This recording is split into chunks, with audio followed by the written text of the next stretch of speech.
Hello, everybody, and welcome to Vex Warfield. I am Vex, your host, and tonight we're going to talk about our little republic. Yeah, let them say, it's, we've got to protect our democracy. No, this is a constitutional republic. And a lot of people don't know about it, don't know the order in which things go. So let's see if we can shed a little light. I have one part of a Red Beckman video ready to go, and we're going to go ahead and let that roll. Hi, Veritas. All right, so we're going to go ahead and let this go, and then we'll get into a little discussion. There we go. Carter even knew what had happened to him. It's a sure thing.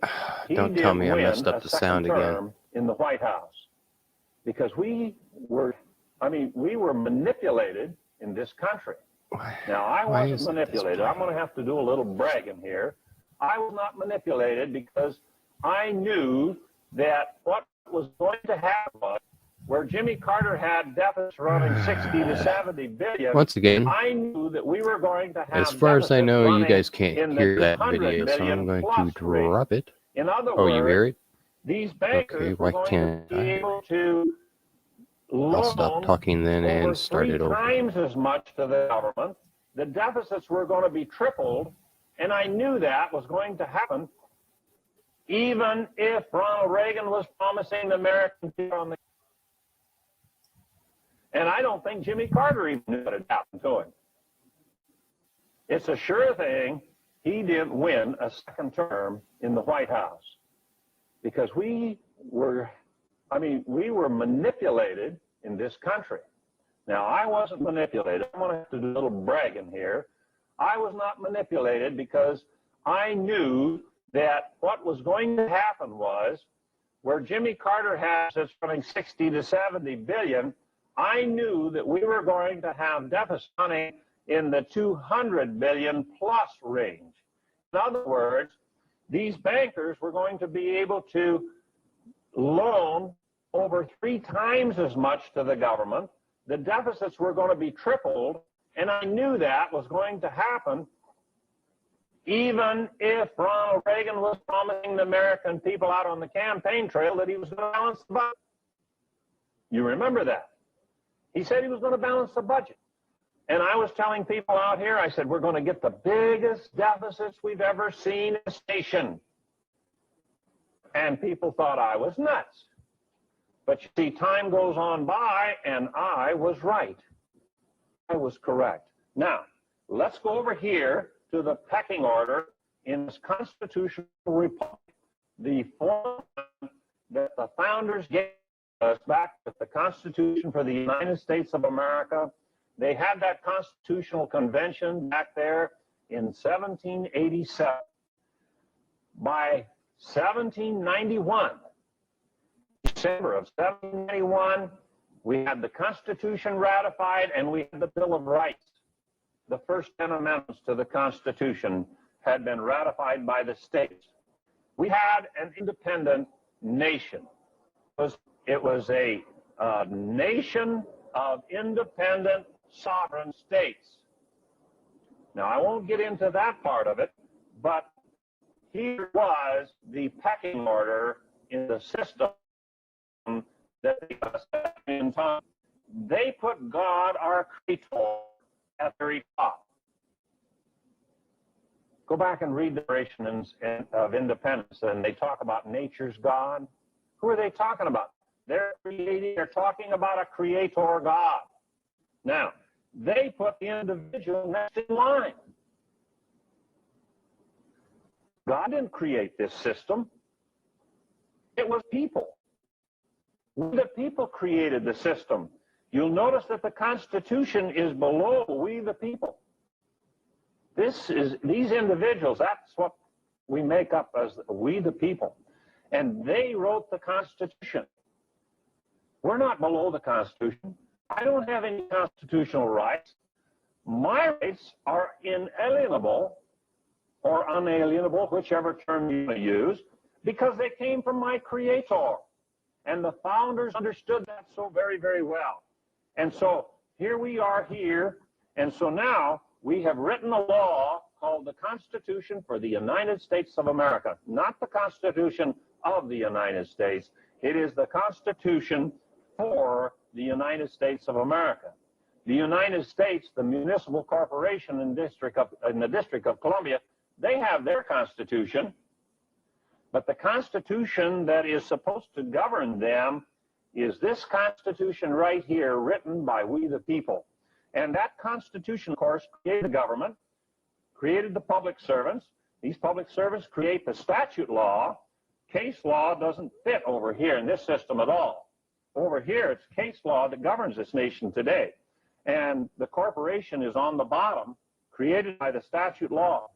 Now, if in that government class, when we went to high school, if they had put the contrast, they put these two pecking orders up on the blackboard, our class, and then said, now class, which system do you prefer to live under?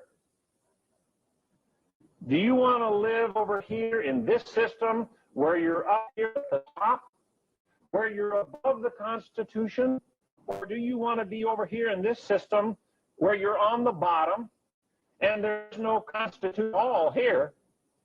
The Constitution means nothing in the system here. The Congress of the United States, they wrote a law that's called the Anti-Injunction Act that says that if the IRS puts a high assessment against you, you have to pay that money, you have to pay that assessment before you can have access to the court. Well, the Fifth Amendment says you are guaranteed the right to access, right? Well, how come they can do that? How come the court says it's constitutional? Well, the Supreme Court, they say, we control. We're the ones that tell you what the Constitution means. Now, the difference, you see, if we take these two bars off the page right here, here's your democracy, and the people are down here. This is your democracy, but we don't want that. I'm sure that the classrooms across this country, if they had been given the choice of which system they wanted to live under, what form of government they'd like to live under, they would not have taken a choice that would make this monster, or let this monster be free out here in our midst. The people, if we'd had this choice between the two systems, this would have been our choice. Now, I'm going to go a little more detail here in my charts.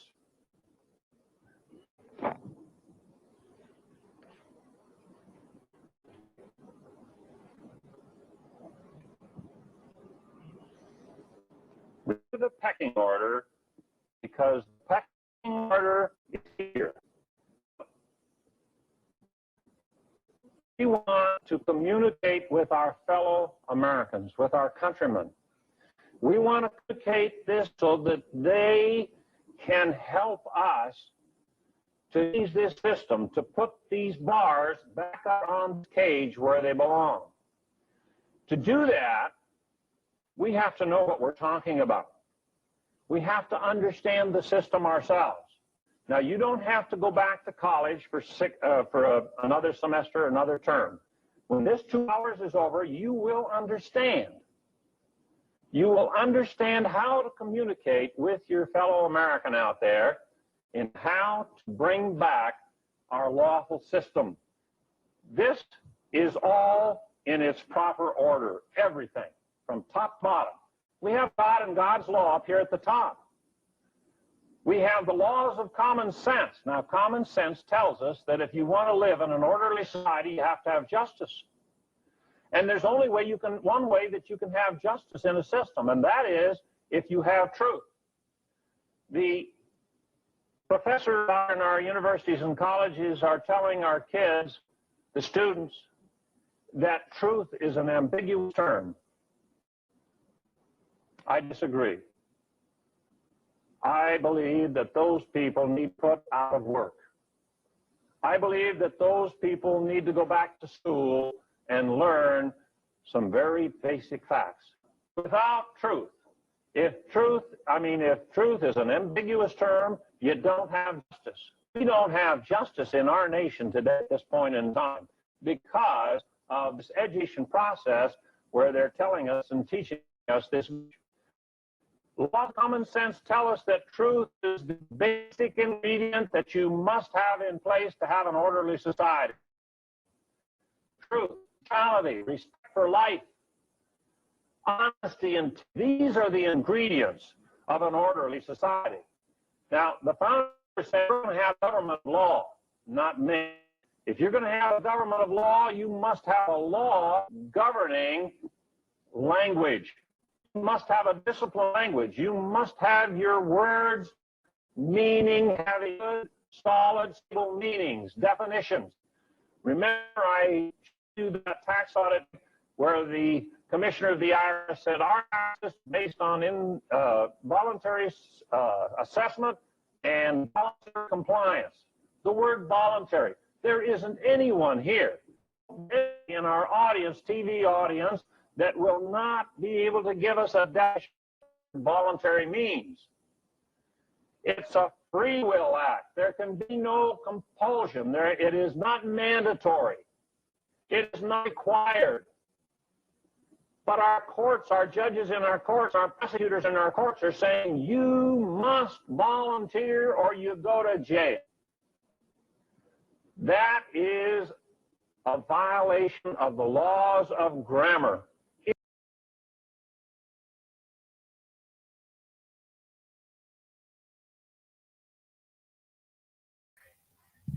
All right, everybody.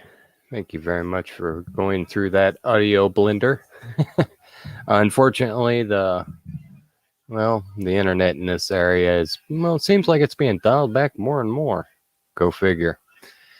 All right, let me go ahead and pull this off the screen, and we're going to immediately throw up Sean StRyeR from Riverside.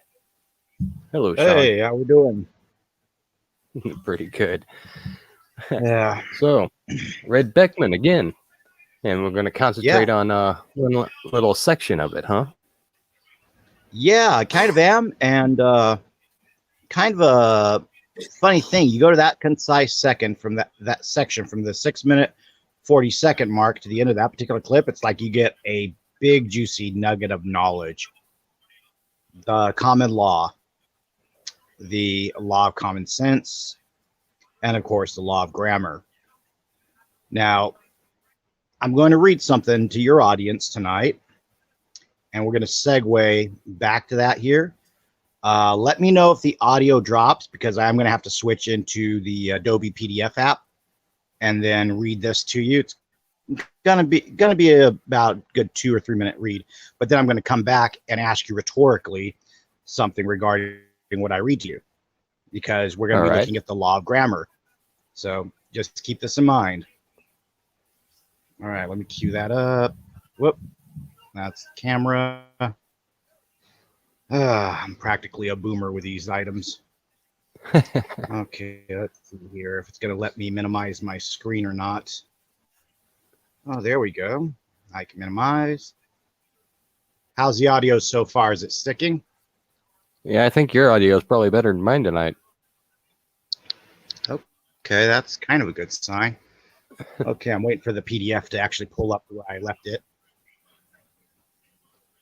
Yeah, I was getting reports that the video was kind of choppy, so yeah. Yeah, it was for a moment on my end too. Not surprising, you know, if they're going to ban Nick Fuentes, I'm sure they'll ban other people that are out there. And here's the thing, when you're banning people's communication, they can't use the law of grammar. They can't use their communications. They can't use language. It's going to be a mess for them doing that. But before we have woes about Mr. Fuentes, my reading I want to read here for you. I'm going to ask you kind of a rhetorical question, but I'm going to go into it for a moment. So we start. The Constitution of the U.S. establishing a legislature for the Union under certain forms authorizes each branch of it to determine the rules of its own proceedings. The Senate have accordingly formed some rules for its own government, but these going only to few cases. They have referred to the decision of their president without debate and without appeal. All questions of order arising either under their own rules or where they have provided none. This places under the discretion of the president a very extensive field of decision, and one which, irregularly exercised, would have a powerful effect on the proceedings and determinations of the House. The president must feel weightily and seriously this confidence in his discretion and the necessity of recurring for its government to some known system of rules, that he may neither leave himself free to indulge caprice or passion, nor open to the imputation of them. But to what system of rules is he to recur as supplementary to those of the Senate? To this there can be one answer: to the system of regulations adopted for the government of some one of the parliamentary bodies within these states, or of that which served as a prototype to most of them. This last is the model which we have all studied, while we are little acquainted with the modifications of it in our several states. It is deposited in publications, possessed by many and open to all. Its rules are probably as wisely constructed for governing the debates of a deliberative body and obtaining its true sense as any which can become known to us, and the acquiescence of the Senate hitherto, under the references to them, has given them the sanction of their approbation. Okay, Vex, so here's a quick question. And again, this is kind of rhetorical. I'm going somewhere with this.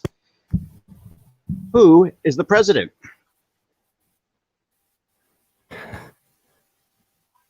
Who is? Well, Now, what's the context of the reading material here? That would help tell us who is the president. You would like to know the material, I assume, correct? yes, please. Yes, that's literally from the preface of the 1801 Jefferson Manual by Thomas Jefferson. I'm not revealing anything too special there, but again, now that I've revealed that piece of that, who is the president?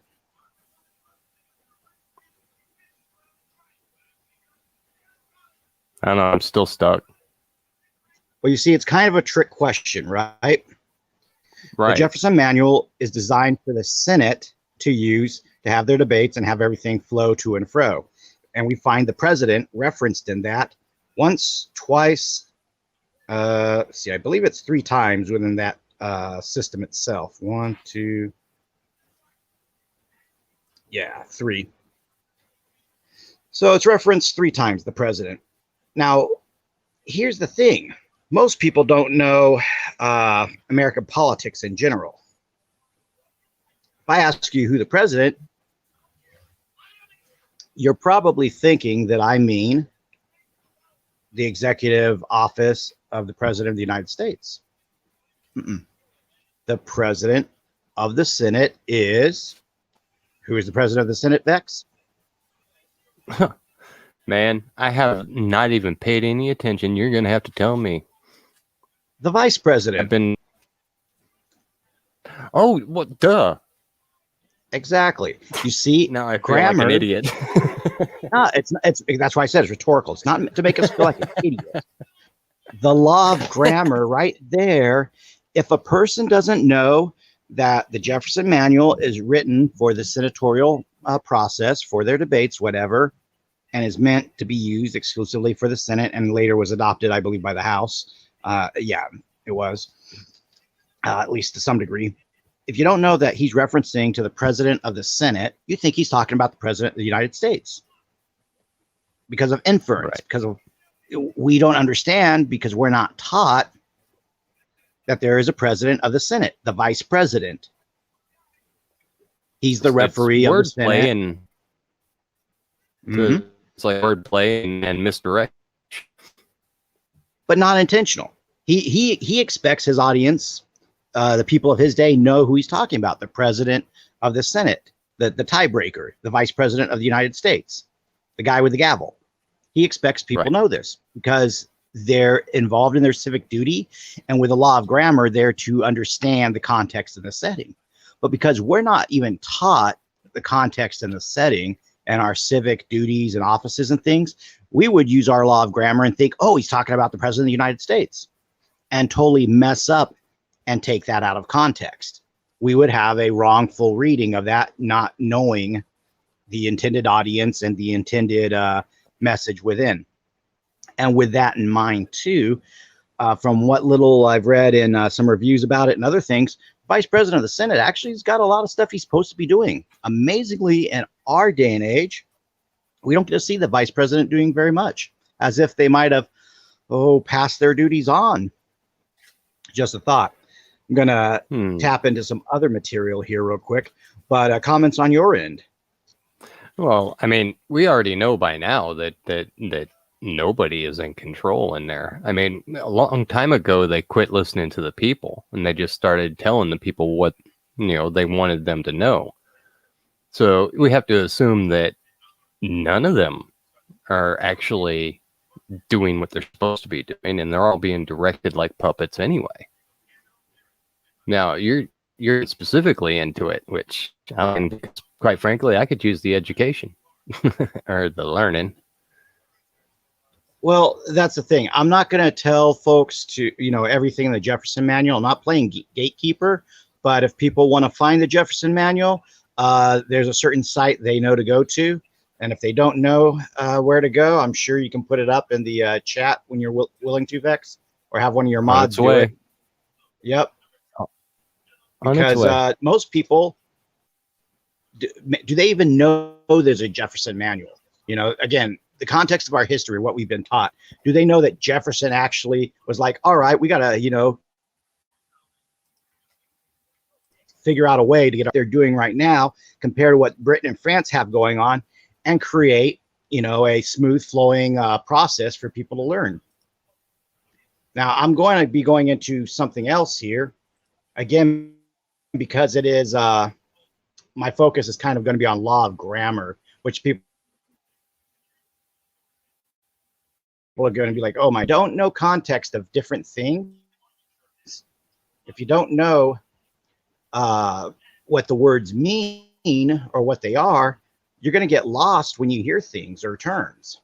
And we've kind of referenced this previously in another chat about a week or two ago. So I kind of, I'm not going to dwell on it too much longer, but there are a few pages. I don't know if Rebel Jack is in the viewing crowd tonight, but I sent him some of my thoughts and comments on another particular little piece of documentation we have over at national-assembly.net. And I'm not going to give away, again, any special secrets. If you guys want it, you know where to go. You can find it and read it yourself. But I want to put things in a certain context. And that's what I'm doing right now. It's kind of a little bit of me verbally stalling to pull up some little details, because we all think we know things about the legal process and the lawful process and grand juries and all that. Now, here in a certain section, there's a quote that I found kind of interesting, and it goes on in different ways. And for those who have heard of the corpus juris secundum, I'm referencing a little excerpt on page 373. That's the only reference I'll give you guys to start off with for the time being. But small little bold-faced quote is, grand juries are to be impaneled in the manner prescribed by statute, but mere irregularities in impaneling ordinarily do not vitiate their action. Now, you guys have probably heard me use that phrase, vitiate. Fraud vitiates everything, as they've been saying about the election. Well, I went and looked that up. It actually means to spoil or ruin. So it's not just simply that it voids. It actually spoils, ruins, damages, throws the election results out if there's fraud. But moving on with that, the issue of to be impaneled, and this is going to be a recurring word here. Just keep that in the back of your mind. Put it in a little section like you're holding on to it, like a good luck charm or something, because we're going to come back to the word impaneled. Now, there's another little piece in here, and it said collateral attack. It was just something that stuck out at me as a funny phrase. A collateral attack. That sounds like they're going after your banking or your debts or your credit. And then I'm like, but wait, collateral can also mean that it's like something going along with it that doesn't have to do with finance. It could have a different meaning. And remember, in these courts, sometimes they go between finance, sometimes they go between statute, law, all this stuff. The collateral attack, the validity of the organization of a grand jury, whether de facto or de jure, or of its acts, ordinarily cannot be questioned in collateral proceedings. Okay, let's take that law of grammar. What's a collateral proceeding? You got any answer for that, Vix? Collateral proceeding would be, well, it would suggest that they're coming after your stuff and they're going to figure out what they want to take. But could it also be a court case that's going on at the same time? Perhaps like when the FBI is doing, what's it called? Where they build up a side case to try to frame you for it. There's a name for it. It's parallel construction. Could a collateral proceeding be a parallel construction case? Actually, yeah, because, well, that would fit within collateral. The definition of it. Exactly. So they're using the two different meanings for it. They possibly could be in this document. It may not be their intention. But my point is, folks, with the law of grammar, we have to know exactly what these people are talking about. And as Mr. Beckman's talking about, not only are they teaching people that terms are, transitory, there's a pun in there somewhere, and that things, good is not good, evil's not evil, it's all shades of gray, and you can move the words around. Well, which version of collateral do we mean? Do we mean the one that Vex just proposed? They're coming for your stuff, or the one I proposed that it's a case that's on the side? Both of us could be correct, but which is correct in this little excerpt? Now, there's no footnote attached, or there is a footnote attached to it. Let me see here if it actually gives us clarification, because if I'm not mistaken, yeah, it's just they cite a precedent, blah, blah, blah, the page of the precedent and so on. They don't give you the definition for collateral. So in terms of law of grammar, folks, unless we're willing to go and do the research ourselves, that little paragraph there, we have no idea what this paragraph means. We don't have the context, we don't have the understanding, and on top of that, we don't have the definition. I don't know how you find that, Vex, but I think that is something that is worth considering for a moment. If you want to ruminate on that, I'm going to crack the seal on my energy drink as we get rolling here. Well, I was just something that popped in my head when you were just talking about that was whenever Bill Clinton was basically in the middle of his case, and he goes, "Well, what is?" So maybe they're showing their MO from early on.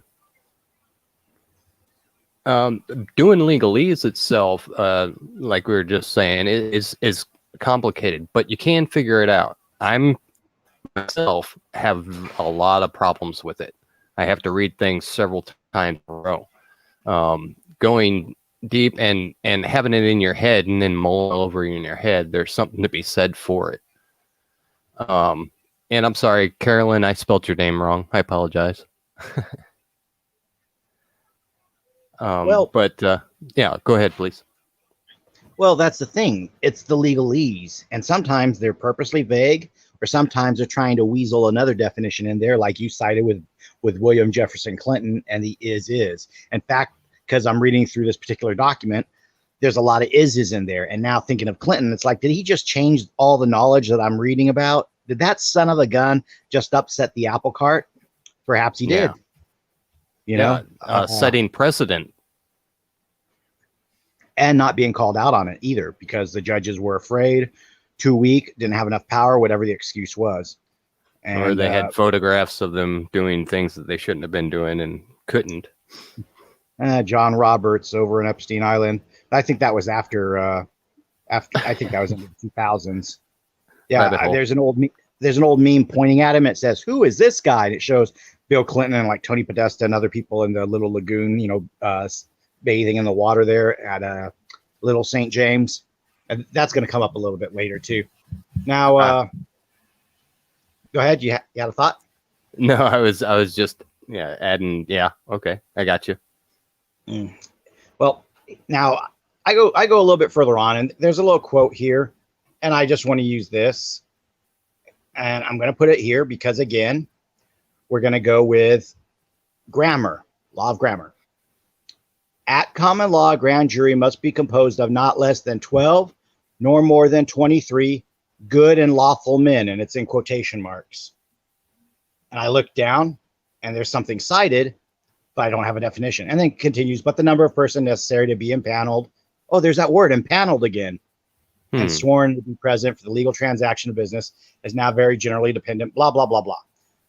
So one, impaneled comes back up again. Keep that word in the little safe box, the little safe space, haha, because we're going to circle back to it, ho ho, and we're going to get to impaneled in a moment. But what's a good and lawful man? Does John Q. Public really know what a good and lawful man is? Not in today. He would be, he'd be confused about it. What if you are like me, tax protesting, and you and the IRS are at odds? Are you still a good and lawful man? Well, I would say yes, but I know where you're going. Exactly. What if your wife accused you of horrible things, you had a divorce, and the judge ruled against you, but it wasn't true? Are you a good and lawful man? Yes. It doesn't come from them, it comes from within. And that's what we believe. What would the court believe? You see, if people wanted to mess with the jury process, with that concept there, could they not get rid of a juror they don't like? I'm kind of going somewhere with this because I've been all over a certain trial last year. Yes, sir. So that certain trial was the now infamous Roger Stone case. Now, it wasn't just good and lawful men on that jury pool. In fact, I don't think there were any good and lawful men on the jury pool. But that jury was, again, poisoned, tainted, planted with people who worked for Barack Obama and Hillary Clinton at one time or another, and again, claimed ignorance of who Roger Stone was, despite their Twitter accounts showing that they knew darn well who he was. Would they have met the idea of good and lawful men? Law of grammar. Lying on your jury application. Doesn't sound good and lawful to me. No. But Roger Stone basically was bankrupted. So, moving on with that concept. Word games. Now, I had the whole thing of telling you guys to keep the word impaneled in the back of your head. There's actually a method to the madness. There was a word that I saw several times, and it's a Latin word. And the Latin word was venire, V-I-N-I-R-E. At least I recall that as the spelling. And so, yeah, it's not spelled like the English veneer, V-E-N-E-E-R. But looks like the pronunciation is the same. And I'm like, veneer? What the heck is that, right? Right. And also, the word fasci was sometimes attached to it. I'm like, what the heck is that? And it's referenced throughout, this document that I'm, reading the knowledge and the quotes from. And in this knowledge and document, there's, references to the sheriff. He'll issue writs, he'll issue notices, warrants. He brings the grand jury together. Heck, if he even wants to, it turns out, by the way, folks, if somebody is booted off the grand jury, at, say, randomly, and they need to fill that number, the sheriff can grab a bystander and say, hey, you, Mr. Reporter, or hey, you, guy cleaning the floor, you're on the grand jury now. Kind of like deputizing. Right. I was looking at that like, holy moly, the sheriff can do that? Yeah, if they had to. Yeah. So you guys don't really know how powerful these sheriffs can be, but you could be literally snatched up walking by and put onto a case. Hey, you over there. Hey, you over there. We need your help now. Yeah. You're not getting the opportunity to go home and pick up Junior from baseball. No. You're on a grand jury for the next 2 weeks, bro, because this guy died in his seat or whatever happened, right? Right. And I got to thinking, okay, veneer and fasci, blah blah blah. Huh. Well, that term impaneled, right? Impaneled. Well, what do you impanel? A panel, of course, as in a panel of jurors. See where we're going with this, folks? So I looked it up. They use the word impaneled and panel as in panel of jurors several times throughout this document, lots of times. And then they have the Latin word veneer. I looked that up, and it turns out it's the word for panel.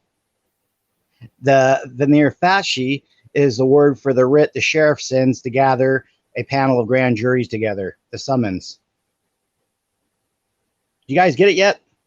They stick Latin for the same words in a document as the English words they use.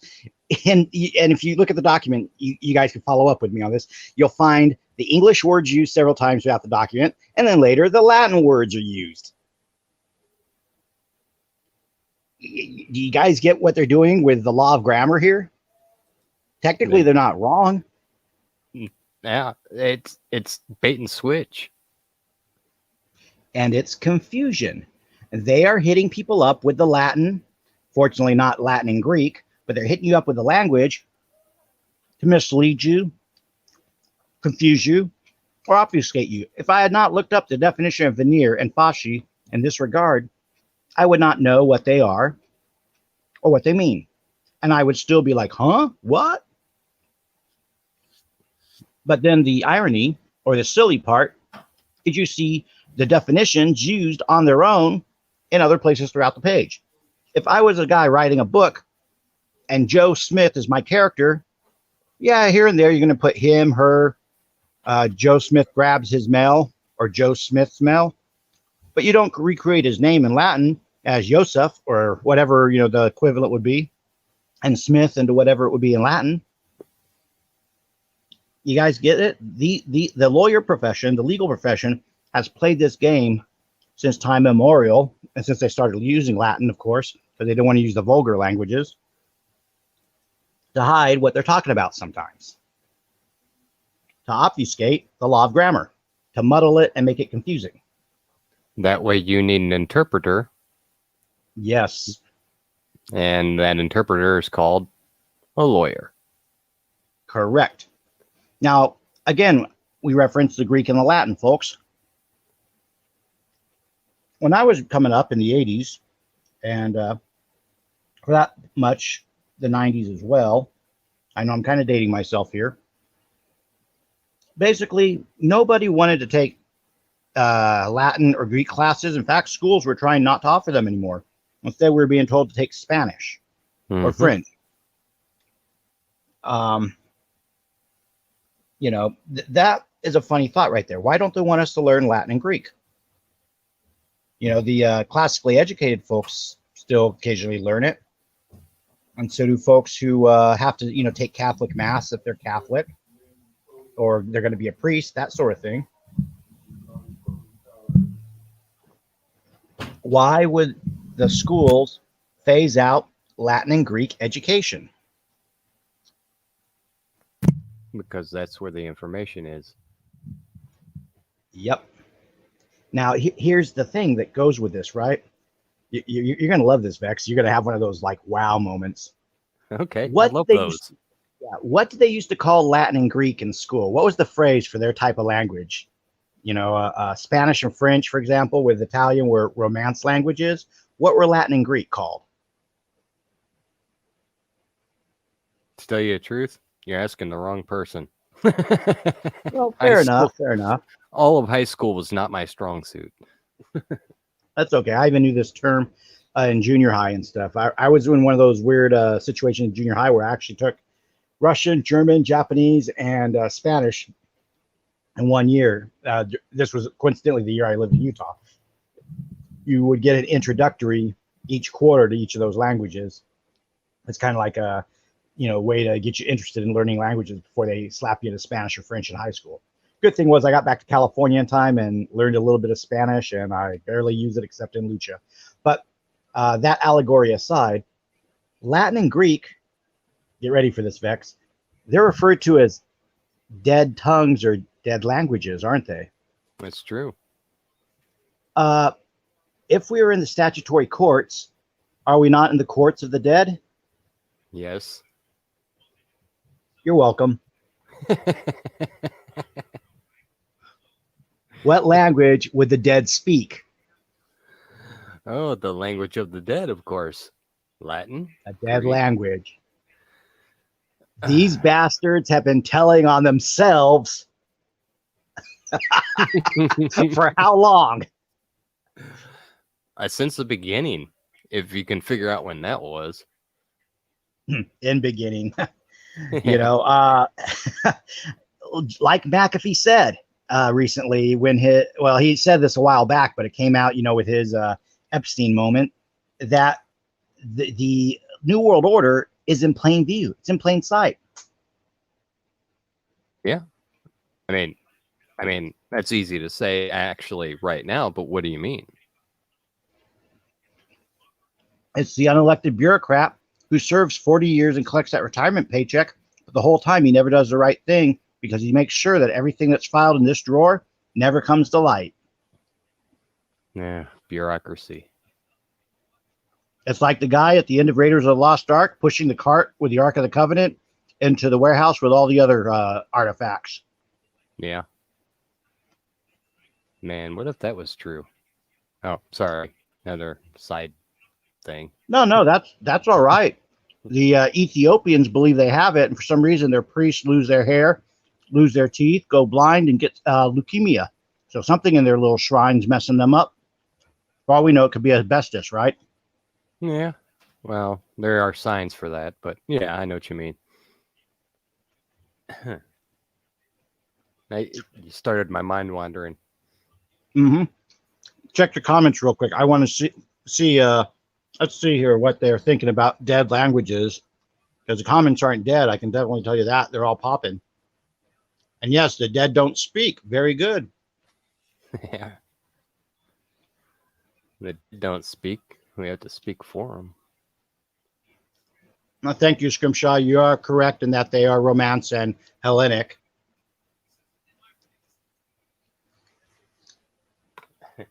You know, that's something there, though, to ponder. They will put it in front of you, but by doing a little act, oh, no, we're not pedophiles. We're just people who want to get married. And now we're going to make a music video about converting your children. But we don't want to turn them into gay. We just want tolerance. I don't know if you've seen that great musical number, Vex. Given the fact I'm eating dinner here, I'm going to not reference it too much. But yeah, converting. You know, the same trick.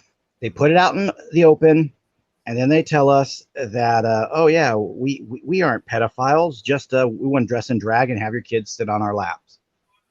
Yeah, no big deal.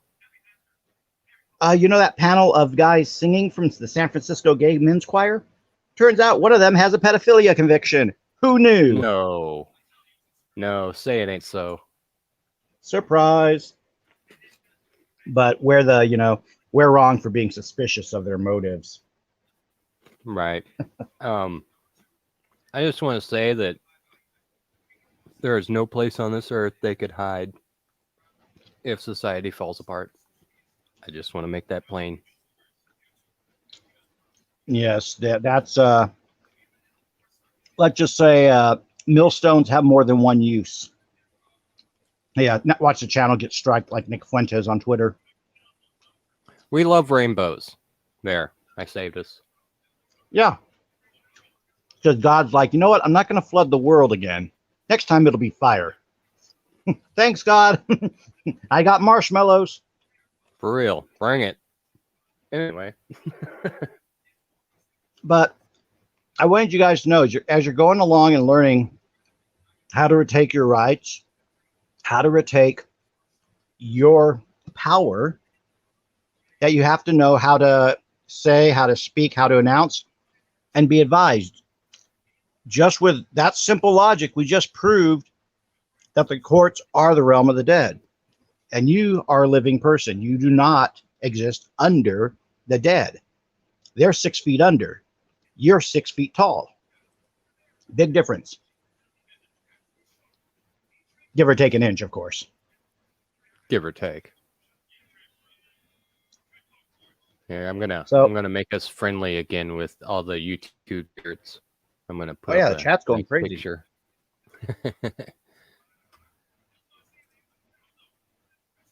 Yeah, this is a good one. Dalek said school was very dumbed down when he attended last century. Oh gosh, yeah, I can relate to that. I got out of high school in '95, and aside from going back to help coach the wrestling team, I never wanted anything to do with a high school, other than maybe be a coach. Nothing else on campus appealed to me. But moving along with that, Vex, did you take a look over at that document of the? Well, actually, it was two little documents that are making the rounds tonight on the internet. One is a redacted email about Robert Mueller.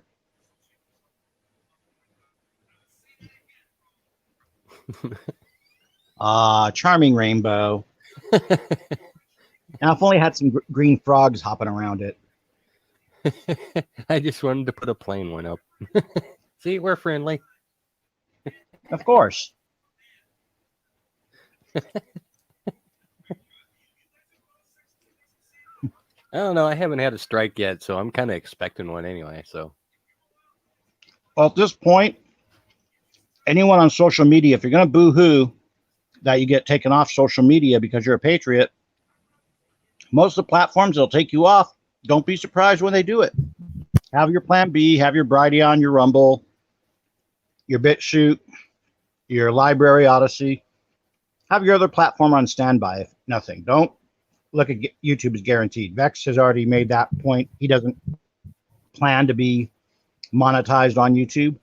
So if they strike him, we'll move to Discord or somewhere else. Telegram, whatever. I download everything to archive, so yeah, whatever. And the thing is, I say this, it may sound flippant, but Matt Drudge warned about this, like what, 2015, 2014, that this was going to happen. They're going to try to put us all into little internet ghettos. So everybody who's like, well, I had my, my whole family vacation up there. You were warned. And if you weren't warned, someone failed to warn you. So sorry, it sucks, but you should have been aware of that, and you should have kept your hard copies. Keep it on your desktop. Anything you want to keep forever, folks. Don't rely on the internet to hold it for you. Put it in a hard drive. Put it on a thumb drive or a disk, or and maybe I'm sounding old there. Put it on a micro SD card. Don't expect the internet to always have it. Right. Think about it. Those old discs will probably hold up a little bit better than thumb drives. Put it to you that way. Mm-hmm. Yeah, they're etched by laser. So unless you put a magnet near them to mess with the etching. Right. But yeah, we don't. Does anybody actually know what happened to Drudge?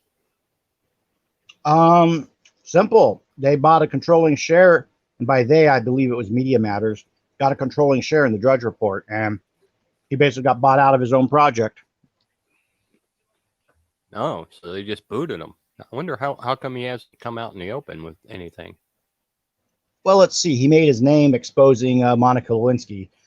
I think at this point he's just lucky that he still has a pulse. So you think he's just like fucking I'm out? I think he's trying to hide out somewhere. Mm-hmm. He's just waiting until he can breathe safely again. Look at it this way. I believe it was Jennifer Flowers that had the boyfriend that visited her at the apartment, and they jumped. Not boyfriend. May have been a lawyer, whoever it was. Point was, there's footage of him at the same apartment, and Clinton had been at the apartment, whatever, blah blah blah. And basically, they jumped the guy, but he managed to, survive. And he never was. He was never willing to talk about it again, type thing. The state troopers that are under the Clintons and the other assets, they very rarely let someone live. So if you're still breathing after having gotten on their bad side, you're probably not going to do it again. Or you have a dead man switch. One of the two. Yeah.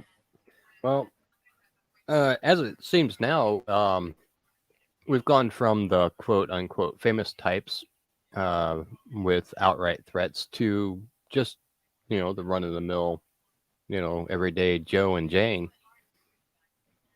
So, yeah, I guess it's coming around to a head, don't you think? Well, I hope so. But yeah, Dalek's saying Drudge tapped out. I kind of think of it like that. And yeah, we are trying to create our own internet, our own servers and things. The one thing that's been the problem is the banking, because then they go after your banking once you're paying a server. So the Patriots have got to create their alternative banking system. That's why they were so against Bitcoin. Excuse me. Because that was an alternative banking system, like McAfee putting his earnings into it so the IRS couldn't claim his earnings. And that said, yeah, imagine if we had alternative currency, alternative banking, and we could actually, be free of the Federal Reserve. Oh, wait, there is a way to do that. I wonder where that knowledge is kept at. Let's see. What's a word that a word's popping into my head? Ass? No, wait.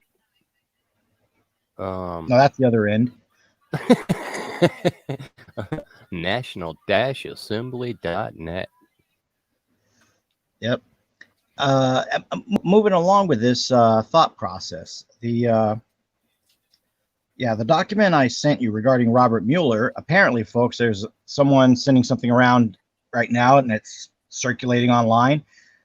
Supposedly one of these nice little emails that got leaked in which Mueller knows the name of Seth Rich's hitman, which wouldn't surprise me at this point, given how many cameras are in Washington, D.C. But that little piece of holy moly info is floating out there. And then I believe it's Gozar out of Arizona, Gozer, however you say his name. He got a nice little message sent to him by someone, and a little piece of a thumb drive sent to him. And it is, dun, dun, dun, Hunter Biden's laptop, the files.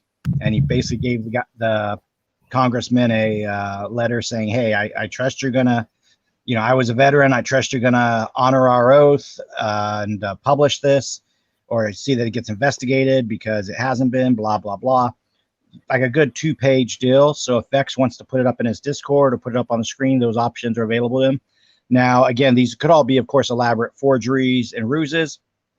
But at the same time, knowing right now that the Clintons are going crazy, taking out the president of Haiti who was opposed to them, and, McAfee, and then the Bitcoin billionaire, and Christopher Sines, it wouldn't surprise me if they do some big stunt to try to cover up these 2 particular pieces of electronic data circling around. And again, folks, if you're not tired of it yet, go ahead, Vex. One where you want me to put up? If you want to put up the email to, I believe it was Gozer. How do you say that guy's name? It's not Gomer. Yeah, where is it? I don't know where that's at. Is that the I one sent it to you, and it was sent in your Discord, so you can Gotcha. screen cap the file or download it. Gotcha. Or give them a link. Again, first world problems. I'm still learning how to use all this high tech stuff. My idea of complex is putting rice in the microwave for 90 seconds and nuking it. Which, by the way, came out pretty nice. Did you have it labeled as Gozert or what? Go into the private message between us on Discord, and you will see it's sent like a text message would be your regular chat message. In fact, I'll pull it up on my end too, just to make sure it delivered. Who knows? Maybe it got scrubbed off of us. There's the StRyeR. We just talked about several things. It was 7:09 p.m. I sent it to you, or sent them both to you. 7:09. We had a conversation about that, and I actually am referencing the conversation right now for us folks, not just as content, but as a thought. If you're tired of the Clintons or other elements of this government, Biden, Barack Obama, whoever, using our population as meat bags for their agenda, whether it's puffing up the casualty rates for some operative who's gone off, the deep end with an automatic weapon, and then they try to blame it on a semi-automatic rifle, that may or may not be used in it, like at Sandy Hook and or Aurora, whatever. If you're sick of being taxed out the wazoo, even though the tax is supposed to be voluntary. You know, if you're tired of just them lying to us and then saying, oh, it's right out here in public, except we turn the words into Latin on you. Is that what you were You know, talking about? folks, yeah, that's the first one. That's the Okay. one where it alleges Mueller knew who Seth Rich's hitman is. So, you know, all this stuff circulating on the internet, these could all be different, what do you call it? Different dead man switches, different bits of trivia. They could even be all fictitious. What isn't fictitious is you getting yourself involved at your local level, getting your community, you know, to at least get off their duff, meet together, as simple as like the neighborhood watch I've been involved in, or as elaborate and amazingly still simple as forming a county assembly, a state assembly, and a national assembly. These things are not hard. If you can form a softball club on the weekends, you know, and wear knockoff Dodgers and Angels apparel. I'm not knocking if you play softball. I'm just saying if you can have a softball club, well, you got 9 people on one team, and get the other 9 people from the opposing team. You just formed yourself a petite grand jury. You do that 2 more times, you're already over the numbers for a standard grand jury from standard assembly from which to, you know, draw your grand jury, get it impaneled, create your notices, your requisitions, and so on. And that's just at county level. You know, if we can get 75% of the counties in this country to wake the hell up, pardon my French, and, you know, get moving, this whole Trump base that's out there, and if you guys want to share the message, please do. There are ways and mechanisms to turn this over. Apparently, also in the de facto world, September 14th now is the date for Gavin Newsom's recall. A recall of a guy like Gavin Newsom, after all he's done, though, is not enough. The people of California, over here, my end of the world, we're going to have to assemble, put our heads together, and decide, are we going to let him just, you know, scooch off into the darkness like a rat with a piece of cheese? Or are we actually going to, you know, go after him, use the legal processes, the lawful processes, whatever it takes to see that he does time? Again, what are you guys going to do on your end? Have you thought about it?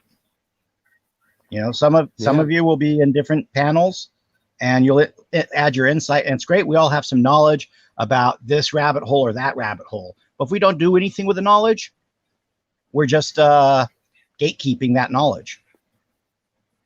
Good, Vex. I'm going to take a breath and grab a bite of my rice and chicken here real quick. Right. I was just going to add to what you were saying and say that all of us know patriots. I mean, obviously. And we know smart people who want to do good. So this is the way to do it.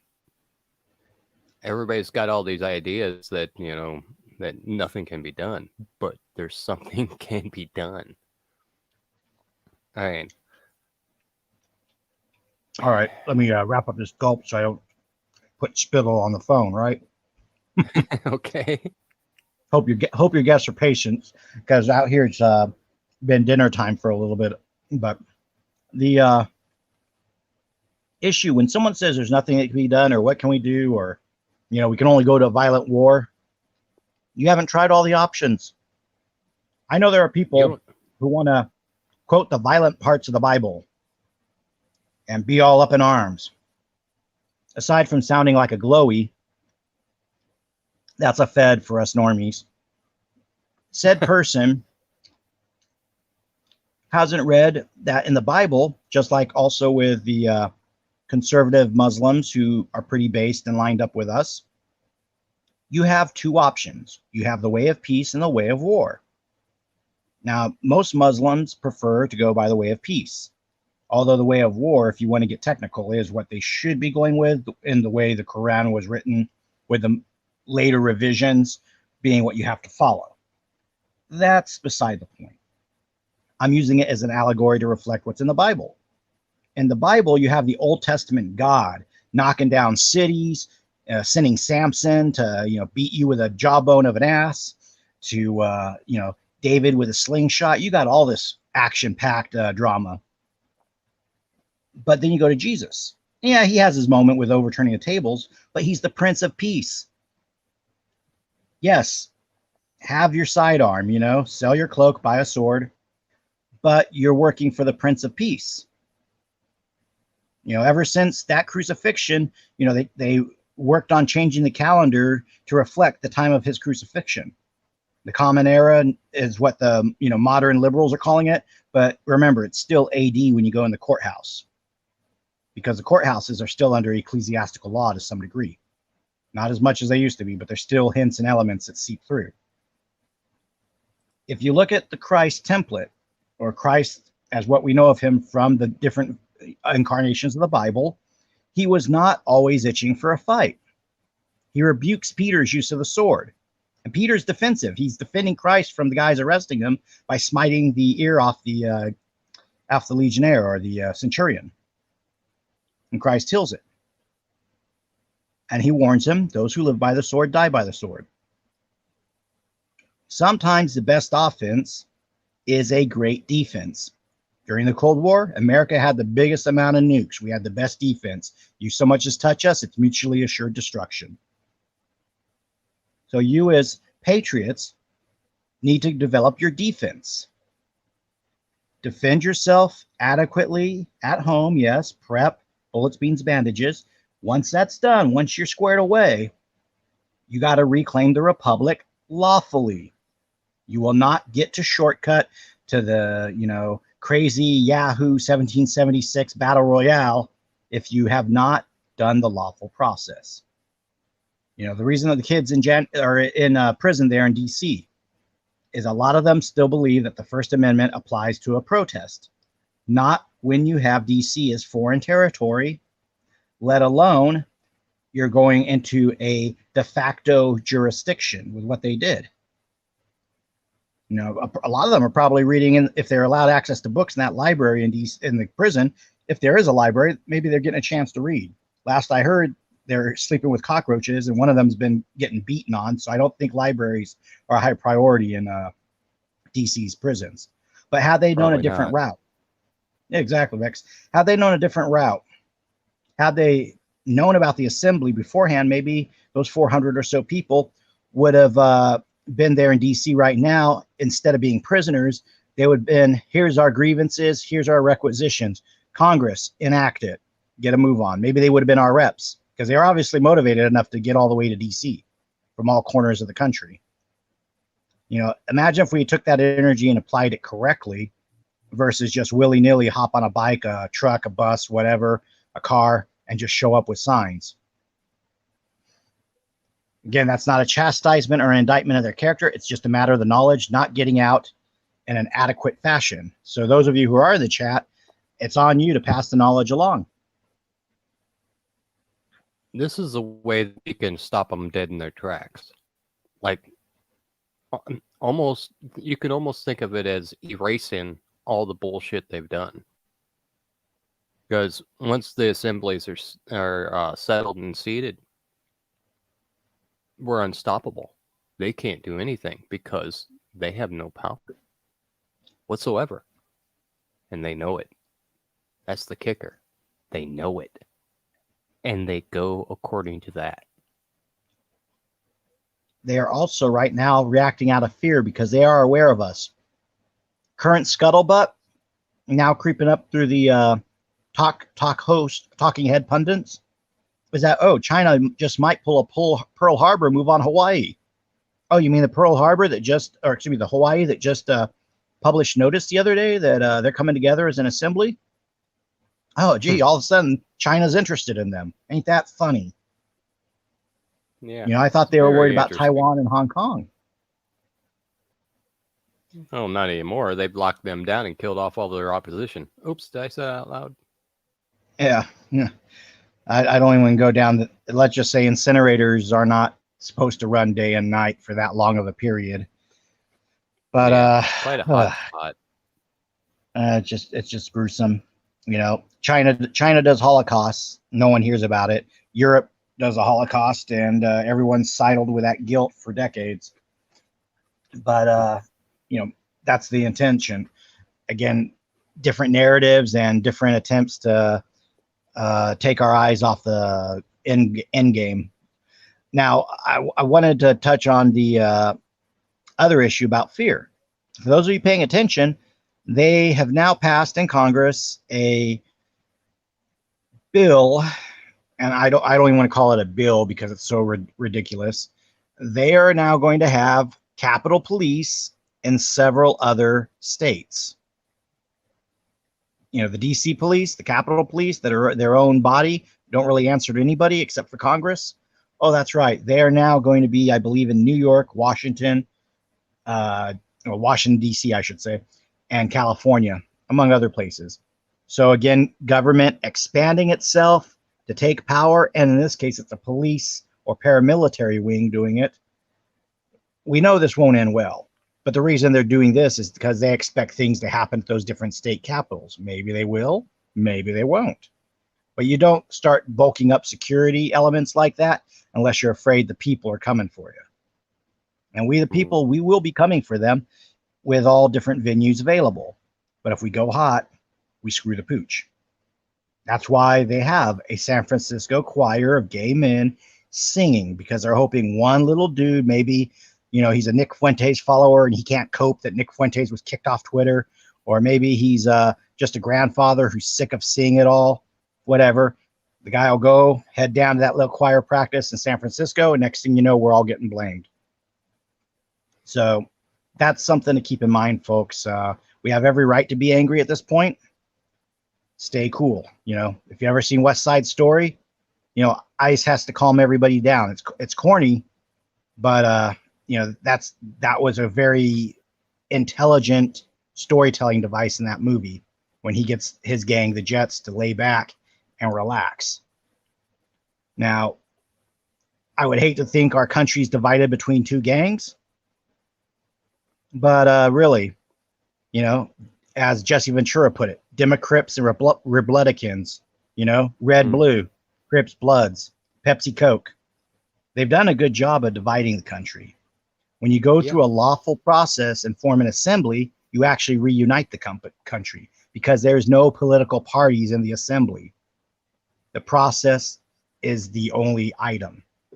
It's the only goal, for lack of a better word. If it helps, you can think about it like this. Do you like, in general, do you like the way you're living? As in, you have a roof over your head, you have a vehicle to drive to work, you have a job, you know, things of that nature. It's at least on that level. Do you like it? Like, you know, having electricity in your house and you know, water flowing, even though it's bad for you. But you have grocery stores. You can go to the store and buy bottled water. Do you like that? Because if things go other than the assembly way, that's all gone. And it will take us a long, long time to recover. A long time. So, the assembly is the way to keep our way of life. Or the way of life we thought we wanted. Maybe it's a little different now. But the assembly is that way. If you want to keep your electricity and your running water so you can flush your toilet, this is the way. Otherwise, it's going to be Mad Max apocalypse time. And I don't want that. Because quite frankly, I think I would turn into an entirely different person if that happened. And I don't want that. And I don't think the people around me want that either. I yield. Well, thank you, Vex. Going along with that too, and the chat's correct about them playing fear and disinfo to get us worried. They're talking now. They're going to have their contact tracers go door to door, check on us with a jab, all of that. Again, you have a patriot, answers the door with a shotgun. Goes bad. What happens? They're going to make us into the villain. You guys are on a limited time to start getting things done and getting smart and getting a step ahead of this game. First step I'm going to share with you It's knowledge we gained from Ricky at Four Corners Report, a friend of ours. If you're not subscribed to his channel, if you like albino raccoons, subscribe for that. If you like news updates out of Colorado, subscribe for that. And if you like for some nuggets of wisdom that you may not have thought of, but you know, for a person who's been through the process in the ringer, he has those nuggets of wisdom to give you. Utilize this, because some people just seem to be brushing this off. Get a sign for your yard with the appropriate penal codes, but list it as no trespass. We talked with Vex about this, 4 weeks ago, Vex? 5 weeks? Yes. I could give you exact, but I don't think we need to. Go ahead and check out my page. Go ahead. Yeah, check out the video. You guys will find it with Ricky from Four Corners Report. The no trespass does not let people onto your property unless they bring a warrant. You can actually fine them per head for every person that's on per day. So if you're worried about a contract tracer on your property, we've just given you a way to tell them to screw off until they have a warrant. Don't say you weren't told. You have a technique. Are you going to be that lazy not to go get a sign? Remove the doorknob, or excuse me, the doorbell and the door knocker. Those are considered invitations under these crazy legalese laws. Remove those, because those are considered an invitation to come to your door. When you have done this, they have no reason to come to your front door to ask you if you've been jabbed.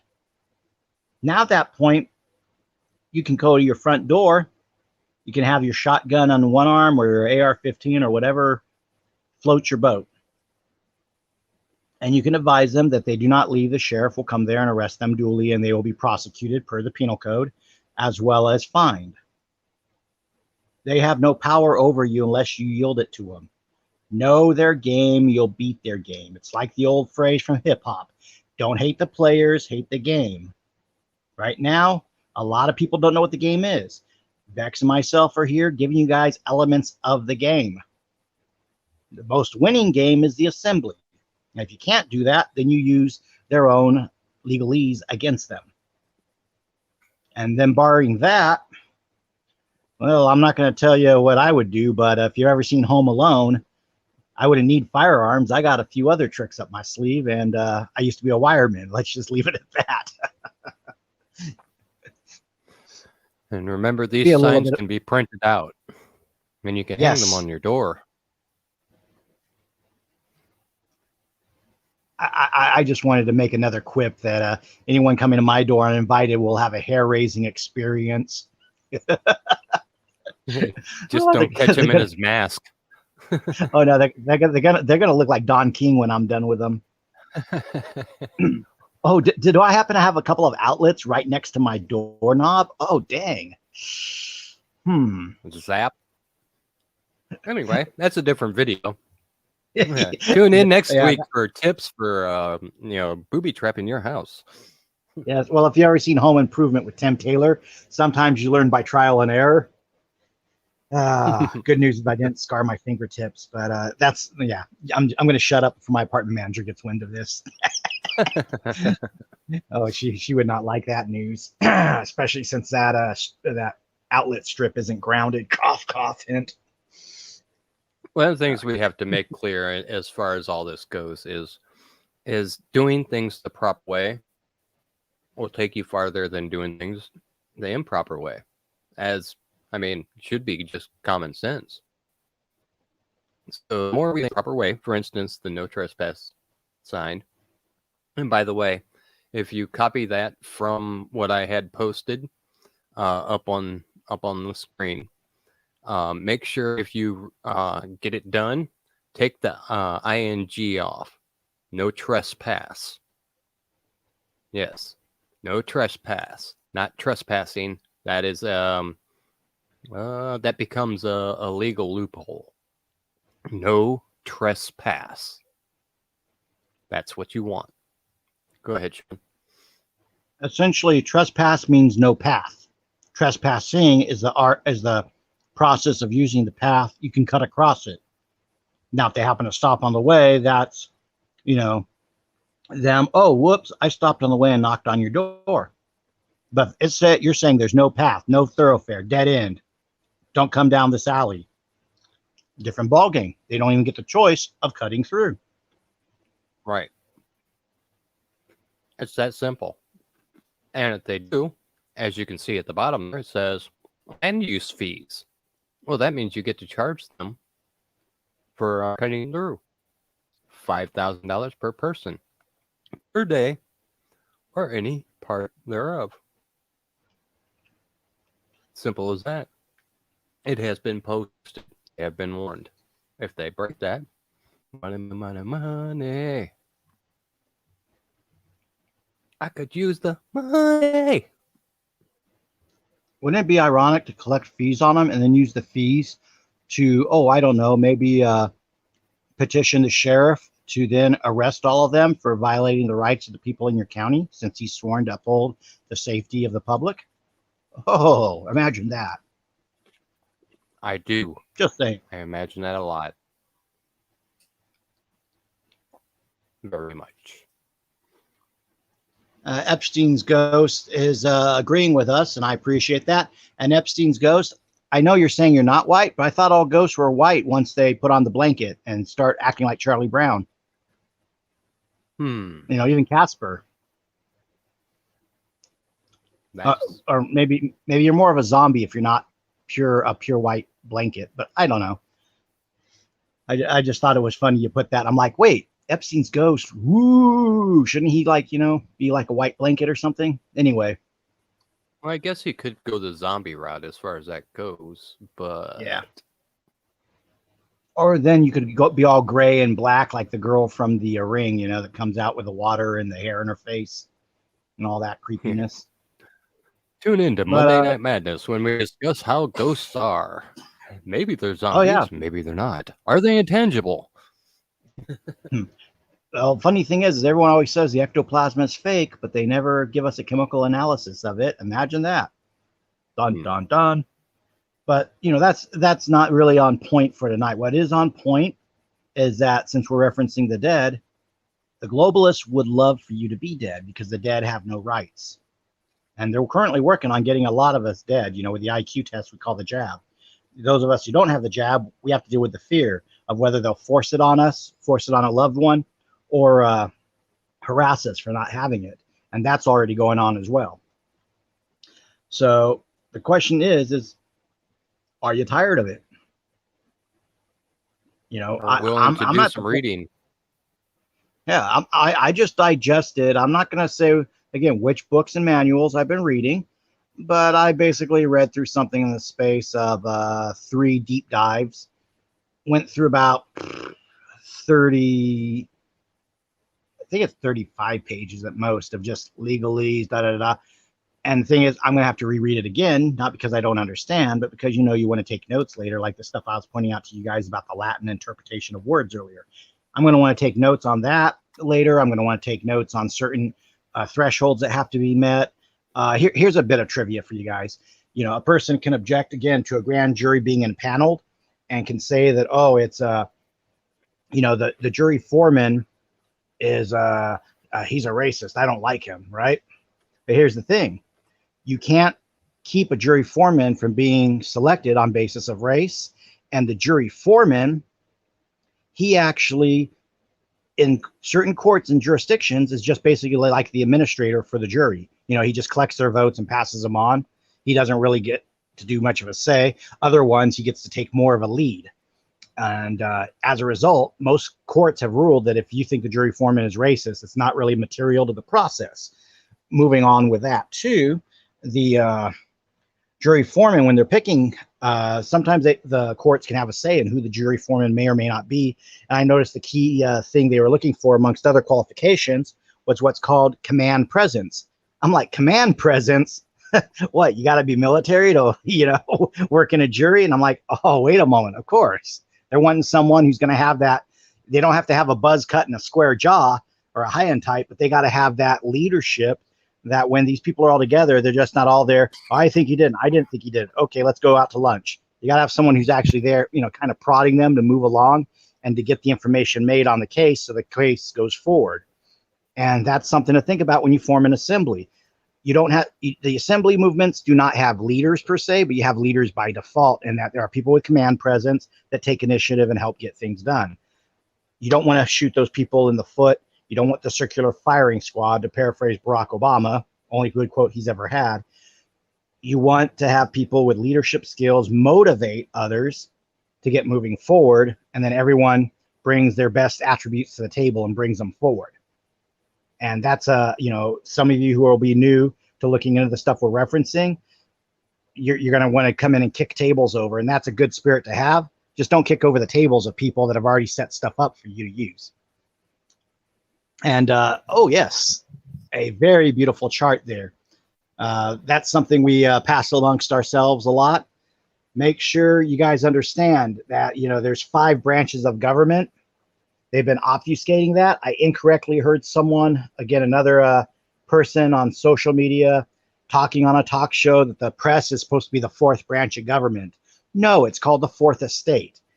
4th branch of government is we the people in assembly, and 5th branch is the grand jury de jure that's formed from it. Now, here's the thing. I'm saying 4th and 5th. The reality, if you flip it, it's actually the 1st and 2nd. It's above the Constitution because it's we the people. And the people create the Constitution that tells the government what to do. So even though I'm using the term 4th and 5th, understand that's just rhetorical mechanics there. In reality, we are the 1st branch of government. And as we assemble and form our grand juries, then we become the 2nd branch of government. Just like you saw in the Red Beckman video earlier, where you have the different branches, and then you move everything around, and you take the bars that hem up the federal government and free the people. Because we're under the Constitution, that means we're below the contract. And that Constitution is telling the government what it can't do. It's not telling the people what it can't do. So know your rights come from your creator, not from a contract. Know your rights do not come from another man or a group of men. And know that we, the people, are going to be the ones that can fix this country. Not we, the lone wingnut sitting in his basement polishing brass. And not, we, the lone person on social media complaining about, oh, it's hopeless. Nothing's going right. Stuff will go right. Just find other people who have the same goals as you. I'm going to go ahead and yield. Vex, you got anything for me at this late hour? Well, real quick, I'll throw into this. Before I started learning about the assembly, I was one of those people. I was mainly the prepper type, basically keeping to myself and basically polishing my bullets, waiting for the chaos to ensue. And essentially, once I started reading that there was an actual way to get around that, yeah, it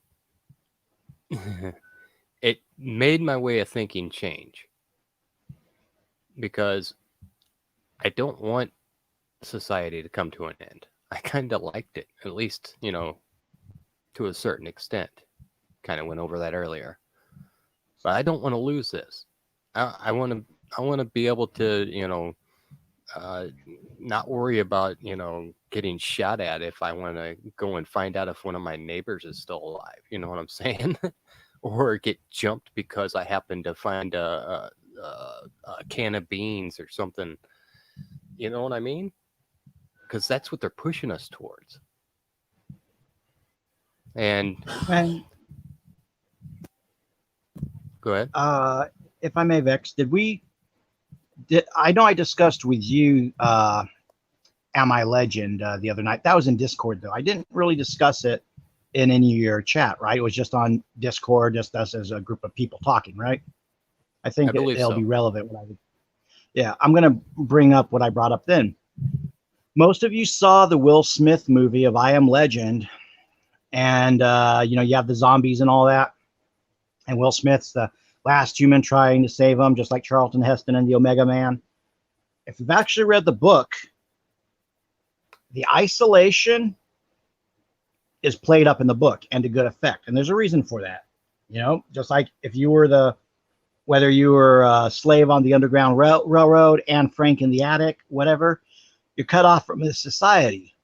But it's not going to be zombies running around outside growling and hissing and chomping their teeth. In the book, the zombies could talk. And they would taunt the main character and say, be like us, join us, convert to us. We're the next step in evolution. The virus in the book had made them, they wanted to accept it. At the end of the book, in the epilogue, after the character has passed away and all that, he's remembered as a boogeyman because they caught him and had him executed for murdering all their species because they believed they were the next step of evolution. They were not humans, but they thought themselves as being better than human. Sound familiar, folks? Maybe like a transhumanist. And with their infection, they were like, yeah, we're going to hold a court, and we deem this guy guilty of killing our species, and so on and so forth. But their society is completely degenerate. The scene takes place in essentially a nightclub, and all the characters are degenerate, like watching a bunch of Mr. Hydes getting it on with what would it be, like a Bloody Mary template or whatever term you want to use for exceptionally negative female concepts. That's what these creatures became, which is always how, of course, the globalists want us to become a bunch of degenerates watching sports or people dancing on a stage, cavorting around, and focused on that. Instead of evolving to an enlightened being, they want us to devolve to a base, reprobate, degenerate creature. Easier to control. Yes. And the hero in I Am Legend, because he does not have other people to assemble with, he is tortured because he is isolated. The isolation of the prepper community is one of the worst things that can happen. And same for the patriot community and conservatives. You know, part of everyone assembling is that you actually get to know, hey, this person in my county, he's solid. This person, he's a little flaky, but his heart's in the right place, and he's been going to the range, and now he can actually, group 4 out of his 5 shots. This guy over here, he knows everything you need to know about building water filters. Oh, and that guy over there, he has enough grain to, to not just feed himself, but to feed a farm if we ever need to, get back to having animals and stuff. So you got to look at it that it's not just about having the assembly for the purpose of National Assembly, but to actually know who's in your county. And hey, maybe in the process too, you figure out, oh, that dude in that house, that dude's ex FBI, and he's been snooping on everybody. You might just find that guy too. You won't know though if you don't go out and look around. You won't know if you don't go and talk to your neighbors. The atomization of people is what they're playing off of. Knowing the people around you in a crisis situation can greatly increase all of your, livability. Yes. I mean, just like he was saying about cooperating, that person may know how to build a filter. That one may know how maybe an electrician. Maybe you can rig up power. The people around you are going to be assets. Now, whether they can be or not is going to be whether or not they can group together and work together. This is a template to help do that. Well, not this specifically, but. Well, Vex, there's a thing about this. Going along, let's say everything does hit the fan in worst case scenarios, whether we're pockets of patriots or we fend off a Chinese attack and we come back stronger. What's going to be the next thing? Are we as patriots just going to say, hey, we beat the Chinese, or hey, we beat the communists, or hey, we beat the degenerates, let's go back to sleep? No, we got to start running the thing. We got to be responsible. When these assemblies form, folks, you don't just say, oh, I came here and we voted and I took some oaths and all right, I'm done.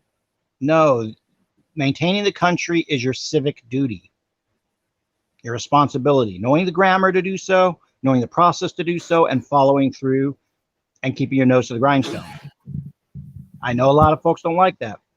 Oh my gosh, I got to get my hair done on Tuesday. Junior's got soccer practice on Wednesday. Daughter's got, cheerleading on Thursday, whatever. Yeah, but you just said you're afraid the jab's going to come to your door. What's more important, telling your kid you'll be, that you guys may have to take a break from sports for a little bit? Heck, have the kids learn too. Who do you think's going to pick up the slack if you happen to pass away because of a errant government employee, or in another case, just because of father time, or just maybe you have a car accident or you fall down a staircase, whatever. That's been the one thing. The Patriot community has been slow moving and thinking that everything can be done tomorrow, that we're promised tomorrow. We're not promised tomorrow. Never have been, never will be. You can relate it to, people saying, the Lord comes like a thief in the night. Take that as an analogy for death as well. You don't know when your final time is going to happen. So if you're not doing anything with that time, that's going to, help the legacy of the nation. Well, at least help your own legacy. At least teach the knowledge to your kids so they know what things should be like and carry that on. And again, depending on the age in your state, once the person hits the age of 18, they can take part in the assembly. Some states, at the age of 17, they're actually allowed to research and be involved in some of the processes. They just don't become fully fledged members of the jury. So again, to get the younger folks out there involved, it's a good start. The other thought I have before we close out, Vex, you're in Missouri. I'm out here in California, right? Right. And, we always have a pretty good relation going here. And, I see we got a lot of people in the chat who are regulars. Right. Now, I'm not saying the regulars aren't doing stuff, right? But if you guys who are regulars do have questions, ask those of us who have been around doing this for a while. We ain't got reason to BS you. We'll point you in the direction as best we know, and then it'll be up to you to take the ball or the baton and run with it. That's the best thing I can say. I'm not a gatekeeper. In fact, I'm more of a whistleblower on anything. I haven't found anything to really whistleblow on the assemblies about that isn't a issue, if that makes any sense. Yeah, every patriot movement's had some bad apples. The assembly is no different, and the bad apples have been dealt with. Now the question is, are you going to let a couple of bad apples or a couple of government people tell you it can't be done or it won't be done? Thank you, Vex. That's actually one of my favorite memes floating around right now. That was circulating around July 4th. 12 of the signers of the Declaration of Independence. That's 20%, folks, 1 out of 5. That's bigger than the COVID deaths going around right now. Yeah. And Epstein's ghost, by the way, he made a good point of asking, family took the jab. Are they long for this earth? Possibly, possibly not. The graphene thing that everyone's worried about, you ain't supposed to be injecting funky stuff like that into your body. If they happen to get one of the shots that has the graphene, I feel bad for them. But you know what? I don't know specifically. They have had doctors. This is going to give you guys in the chat some hope. There have been some doctors not going along, and instead they're injecting saline instead of the vaccine into the patients because they refuse to kill off their patients. You see, there are some good people out there, folks. Quit being so dismal that nothing's going to go right. Everything's doom and gloom. There are people fighting back in ways they know how. We assemble. We hold these jerks to account. We will then have even more people come in when they see things getting done. Last year we told you guys Michigan had their assembly serve notice. They were doing some really good work. Then Alaska popped in last December. Now Hawaii. There's a few other states in the mix. I'm not going to reveal which ones. But the point is 3 from 1 in the space of a year. It's not so bad. I think we could do better. Again, there's a lot of you guys I see time and time again in this chat. If I'm wearing my voice out talking to you, let me know. I like his company, good people, but eventually I'm going to have to get all mercenary and, narrow-minded and focused on my goal and not spend so much time inviting you guys to help, but rather focus on my own stuff. And it's kind of like, when you go join the Marine Corps, you got to leave everybody behind and become a Marine. And then you come back after boot camp, after, in my case, about 77 days, come back and yeah, I'm ready to rock and roll. But the people I left behind, they wouldn't be able to keep up with me in a wind sprint. How am I going to trust them to have my back in a firefight? Well, this is the firefight that neutralizes the courts that they use to paralyze us. So if, you know, government agents do unlawfully kick in your door and you defend yourself, you won't be put on trial for their murder. They'll be put on trial for unlawfully trespassing and putting violence against you first, to where you had to act in self-defense. But if you guys don't know these processes, if you don't understand any of this, if you're not willing to learn this, you just think you'll deal with it when it comes up. That's the putting it off till tomorrow. That's no better than the liberal mindset, that someone will always be there. Government will always be there to bail you out. Government's not there to bail you out. Government is there to milk you until you're all used up, and then to kick you to the curb. And let you die old and alone, if you get to be old. Well, with all the homeless blowing up here in Riverside, a lot of people looking to be in their 20s to 30s, they shouldn't be out there in the street. I'm looking at them, they physically fine, but they laying on the side of the curbs. They're laying in the freaking bicycle lanes now. They're laying in the intersections, hoping to get hit by cars or bikes, because they just want to be put out of their misery. Why are they miserable? They're 20 or 30. It's not like they deployed. Maybe, but you know, sometimes us that are in the military community, we kind of can tell who are vets and who aren't. There's just certain things that we know to look for. A lot of these homeless, they're just millennials who are purposeless or are drug addicts. They're not out there as the homeless vet template that got PTSD. Right. So why are people thinking that? Because they bought into the crap that there's nothing they can do. Don't buy into that crap. There are things you can do in your home, things you can do in your community, and things you can do at the state and national level. Vex, with that, I'm going to go ahead and yield, because we are looking at 9:38. I'd like to get some people up on the panel if they're willing to jump up here. Or if Excellent. not, you know, we can always do Q&A with the comments, whatever. All right. The link is going in now. And real quick, I'd like to read this out loud. By signing the Declaration Yes, of sir. Independence, the 56 Americans pledged their lives, their fortunes, and their sacred honor. It was no idle pledge. 9 signers died of wounds during the Revolutionary War. 5 were captured or imprisoned. Wives and children were killed, jailed, mistreated, or left penniless. 12 signers' houses were burned to the ground. 17 lost everything they owned. No signer defected. Their honor was like their nation. It remained intact.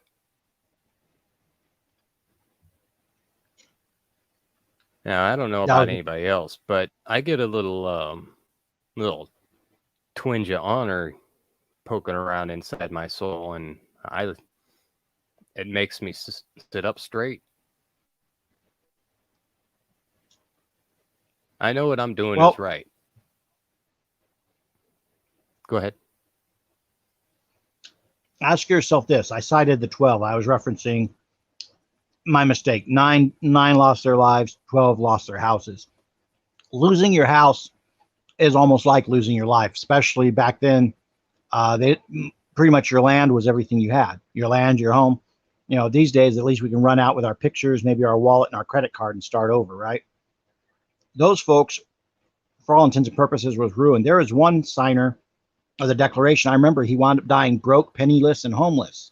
You know, just the British took everything from him for the main argument that he believed he should be free and stand up with his fellow colonists. This republic was not founded by people who waited until tomorrow. It was founded by people who knew what to do, how to do, and when to do it. And the patriots of this state, not just this state, California, but across this nation, have not filed for redress of grievances. They have not petitioned King George, or in our case, our governors. We have not, going rah, rah, rah on the street corner does not change their mind. They're still in their ivory tower. You have to put that letter in their hand. They know why you're going rah, rah, rah. Otherwise, they just view us as the unruly rabble.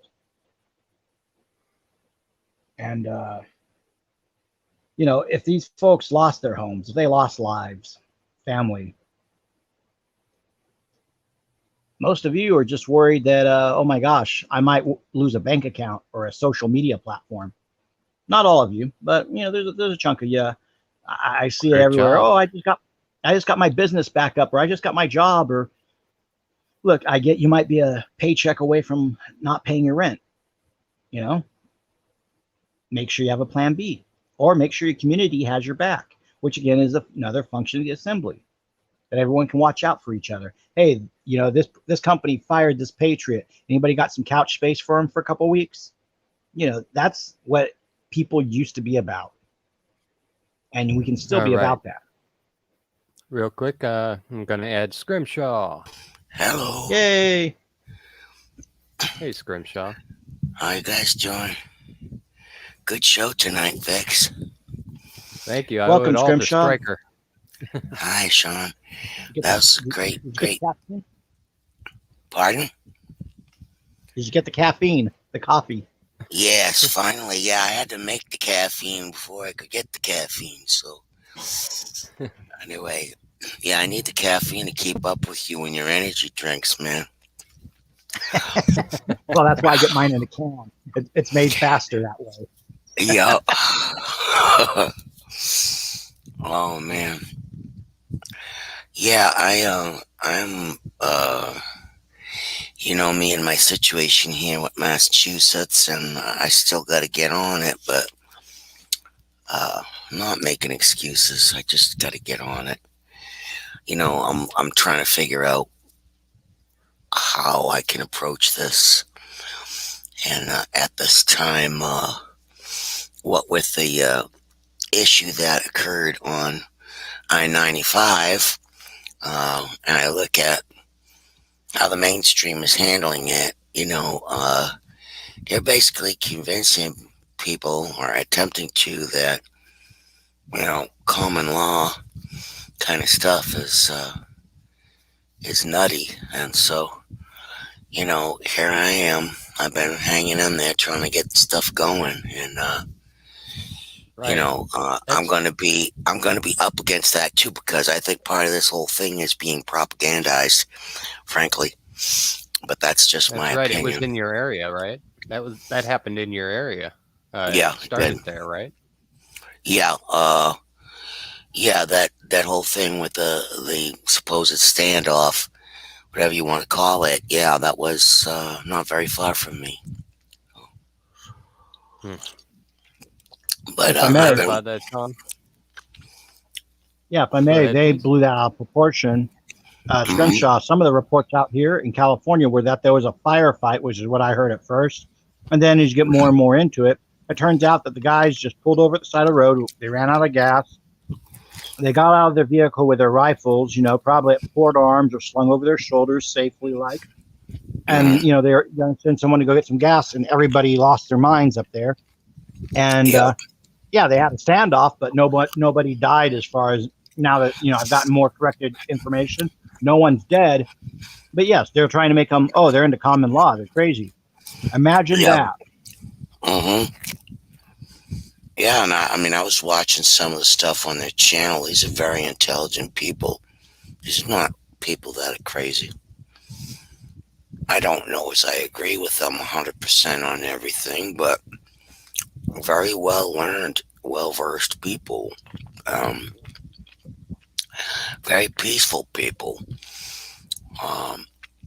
So, but the way that it's being, words are being thrown around in the media, it's just really a shame, because I think that kind of talk is just gonna make people wary of coming into assembly, and it shouldn't have to be wary on that, and you know, uh, it is what it is. Anyway, yeah. So Well, I just, if it were me and I was traveling through a state, I'd have my arms put away, and I wouldn't be wearing that type of garb to travel someplace. But that's what they did, and they really didn't hurt anybody by what they did. They did not use a weapon on anybody. And then they made a big thing about some of the guys running into the woods, but it's my understanding that some policemen took out their arms as well. So I mean, I guess that scared people. So whatever. But I think If I may, just as long as go ahead, Vex. go ahead. No, please. I'll follow up with you in a second. Give the jarhead take on it. Go ahead. Okay. Well, basically, what I was saying was, yeah, these guys now understand that I haven't gone and done all the research and all that stuff. But from what I've heard, these guys, were essentially just being run-of-the-mill people, just mhm, the regular guys, and then they got accosted by the corporate police, who stuck their nose into a private situation. Now, understandably, they get a report of people with guns and stuff like that. All the scared will kind of start. But the cops, it's in their best interest to, well, uphold the revenue of the department. Let's put it that way. Go ahead, Sean. well, I think it was blown out of proportion. Basically, they really didn't have to take it that far. I don't think these people would have been Right. uncooperative or anything. They just blew it out of proportion and made it a dog and pony show. Yeah. Well, if I may, there's a couple of different insights we can learn from this and apply here. One, these guys were doing the same thing Michigan militia guys in camo do. They're going to their gun range to go, do their weekend of shooting their weapons off, blah, blah, blah. But then a bunch of, guys in camo in Michigan would have been the same response. That is an honest question they can ask. Yeah. I would think if I was law enforcement, okay, our car comes up, we establish the situation. Okay, hold some guys back, have one officer walk out, maybe talk to the head of the group, or hands up, talk to the head of the group. Hey, you guys okay? What's going on? If they don't want to talk to you, then that's shady. But if they are willing to engage in conversation, again, law of grammar, common sense. Oh, hey, you're out of gas. All right. Since we were supposed to be protecting and serving, see, here's the problem. They think they're just there to protect and arrest because these guys have rifles. It's like, no, you're supposed to protect and serve. At least it used to be that way. Again, I tell everyone, look at your police cruisers. They removed the serve part, and a lot of them removed the protect and serve. They no longer have to protect you. So they come up there hoping they can get maybe someone to get froggy, maybe, basically make a news headline. And they did make a news headline out of it, yet nothing really happened. So, if we want people to have a Second Amendment right, everybody got to have it. Mm-hmm. And going with that, the common law element, there's a lot of people that do know about common law. Bishop Larry Gators, Larry Pinckney. I can run down the laundry list. A lot of people know about it. The media kind of hyping on it, that's what we call poisoning the well. Yeah. They want to create disinfo because they kind of realize that all the common law stuff, and as people are waking up to what the Constitution says, they gotta kind of make that look bad so people don't want to look deeper. But it backfires because you got people like myself who would be like, well, what is this common law? And of course, I would go look it up. Mm-hmm. So hopefully there are other minds out there like that inquire and get started on this path to finding out what their rights are, who they are, and where their rights come from. Mm-hmm. Go ahead, Vex. No, I was right along with you on that. I'm pulling up the Constitution to throw it up on the screen just for kicks. Good deal. And if I may also add, I forgot to bring this up. If those fellows had their rifles slung, or if they had them at port arms and put them to, their side as they were at attention or at rest, if they're not flagging anybody with their weapons, i.e., waving the rifle barrel or the pistol barrels horizontally up and down, where people are uprange or downrange of them, if they're not flagging anyone with a weapon, they're not brandishing it, which means there's no charge, there's no crime. If they are brandishing the weapon, like the people rushing Kyle Rittenhouse before he had to open fire, because he had his weapon barrel pointing down until he had to bring it barrel up. Again, someone was responsible and trained Kyle Rittenhouse correctly. The kids who were chasing after him because he dare put their dumpster fire out with his fire extinguisher, those are the people who are in the wrong, especially as it was a mob coming after him. So moving along with that, if you don't brandish the weapon at people and you're carrying it safely, especially if you're carrying it unloaded, my bet is these guys probably didn't even have the magazines and the weapons. They probably didn't have any rounds chambered. It's just straight traditional open carry. And because people are not used to that, they probably called the cops and said, I don't know, these guys could be terrorists. They look pretty evil. Oh, really? They look pretty evil. What do they look like? Oh, they look like guys in tactical gear. Oh, you mean they look just like the cops? Oh, yeah. Well, that right there should make you go, they're dressed just like the cops. Or they're dressed just like FBI or ATF guys. Now, for all you know, maybe they are. It's fine to be worried about them, but go ahead, Scrimshaw. They just look like military. They were dressed in military kind of uniforms. Yeah, in fatigues or in tactical gear. Again, that's understandable. Look like that. Because one of them was a Marine. I don't know if the rest of them was Marines, whether he was a former Marine or whatever. Just ridiculous. Well, I don't think they were out to hurt anybody. I think they were just going out someplace in the woods to practice shooting or whatever they do. Yeah, that was their thing. If I may, Scrimshaw, that was their range day when they normally go out. They just happen to run out of gas, so maybe they had a leaky gas tank or someone didn't put his $5 in. Whatever the case is, usually if you're a tactical operative, you're going to get to your destination. You're not going to have a silly little incident like that.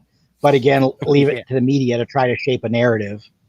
The 9/11 hijackers, they managed to get to their planes with their box cutters, or the folks who just did the president of Haiti, they sure did enough. Oh, and by the way, for those listening, 2 of the hitmen were supposedly killed, and another 2 have been turned in got turned in and are willing to plead or testify or whatever, blah, blah, blah. Supposedly, get this, there were 2 people from Florida that were involved in it, and then like 10 other people involved were Colombians. Colombians, wow. Cocaine, Bushes, Clintons. There you go. Not too hard to figure out. Again, narcos are hitmen for the Clinton-Bush cartel. Go ahead, Vex. I was just adding in a dun, dun, dun. Oh, yeah. Nothing to see here. Move along. Yeah. For real. Hey, Disavowed Podcast in the house. Welcome. Down there in the chat. Don't forget we have the StRyeR link. Yeah. Oh, no. I don't know if we want to let Bebo up here. Yeah. Bebo can tell me where I'm wrong. I always welcome button heads with them. Still sharp and still. All right. Sometimes steel breaks copper. You never know. I have no objections. I mean, if Bebo says a dirty word, I'm sure I'll complain, and then I'll say a dirty word in kind as well. It'll even the score, right? Quite honestly, I'd rather hear about the prophet. First word said, second word third word give. Said a give, or no, it's said a dirty word. Sorry, young Frankenstein bit. Anyway, I completely getting back to the the thing, though, I do think that the media is putting out a lot of stuff that I don't know whether they're told to, whether they're reading it off the teletype or what the hell they read off of, but it's basically to put out that disinformation, and I think they're prejudicing people against common law folks. And Well, hold on. The media is prejudicing people. I think so. Yeah. Yeah. No shot. They're scared. I mean, they're scaring people. People are scared of guns up here. It's just dumb, or should I say, arms? Yeah. We get what you mean. If people are around something and it's exotic, they're going to react negatively to it. Yeah. In California, it's the same way. People around here, they see a gun on a police officer's hip and they all of a sudden get all tense. And it's like, I'm just like, hey, officer, what's up? Oh, hey, sergeant. I just read whatever the rank is on their shoulder. Hey, corporal, how you doing? It's like they're just a Joe. Just because their paycheck comes with a badge number doesn't mean they're any different than you are, other than they have access to a few goodies. Let's look at it this way, folks. You have the power of a citizen's arrest. As much as I hate the word citizen, all of you could stop these rioters with just, if you had enough people to detain them and wait for the police to come pick them up. You can make a citizen's arrest as long as you know what you're charging them for, and as long as you can correctly document it or have a witness to assert who won't flake out on the court date that, hey, yeah, this guy was trying to set a dumpster on fire or trying to break in the window of a Neiman Marcus. Oh, by the way, weren't they so woke and they just got themselves raided by BLM or whoever that was? I shouldn't laugh at the tragedy of others, Schadenfreude and all that, but that's the point, is that you can try to appeal to the criminal element. Many of these elements are gang members that are masquerading as activists. It's a pretty smart hustle, but they get bailed out of jail on the other side. Right. But ultimately, the sergeant that shows up, or the corporal, or the lieutenant, if it's a homicide, what have you, these guys show up. They're doing 9 to 5. They're just there to process the paper. They always ask you guys and myself, do you want to press charges? And do you know what John Q. Public stupidly says? Oh, no. Guess what? Yeah. Nothing's going to happen. Nothing's going to change for the better. You got to get a case number. Usually they'll put it on their own business card, so you can contact that very officer as well. And this way he can say what he saw, witnessed, whatever, or when you need to show up, blah, blah, blah. But the point is, get the incident number, case number, as well as, yes, I will press charges. Just that you're willing to press charges means they're willing to take the guy and put him in the car and carry him off to be processed. That alone means he's going to endure some fees, if nothing else. Now, if, AOC or, Bernie Sanders or one of these other nut jobs pays their bill, that's on them. But at least it puts their name in the system. You remember, you can get arrested and detained and you're in the system. Even if you don't get charged, it means you were picked up and detained. The charges were dropped. You get it, guys? If you got people who are problems in your community, just getting them in the system is a significant first step. But again, are you going to be involved? We're asking you to be involved with assemblies, but just being involved in your community. I've seen so many folks that don't know what to do in a neighborhood watch, and we've held neighborhood watch meetings and give the same instructions.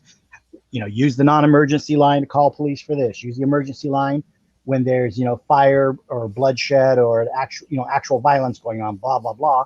And don't expect the police to be there, until 15 to 22 minutes, depending on the call traffic. And folks think they're going to be there in 5 minutes. It's like, no, you need to know some CPR for your neighbors. You might need to, jump in and keep that neighbor from getting stabbed. Go back about a month and a half, 2 months ago. That one lady, that one young girl was lucky that the officer shot the other girl with a knife as she was about to knife her. Take the race out of the equation. That cop made a split-second decision. That arm was in a swinging and stabbing motion, getting ready to go forward, because she already reared it back to get her torque for her swing. You could see it in the shoulder muscles.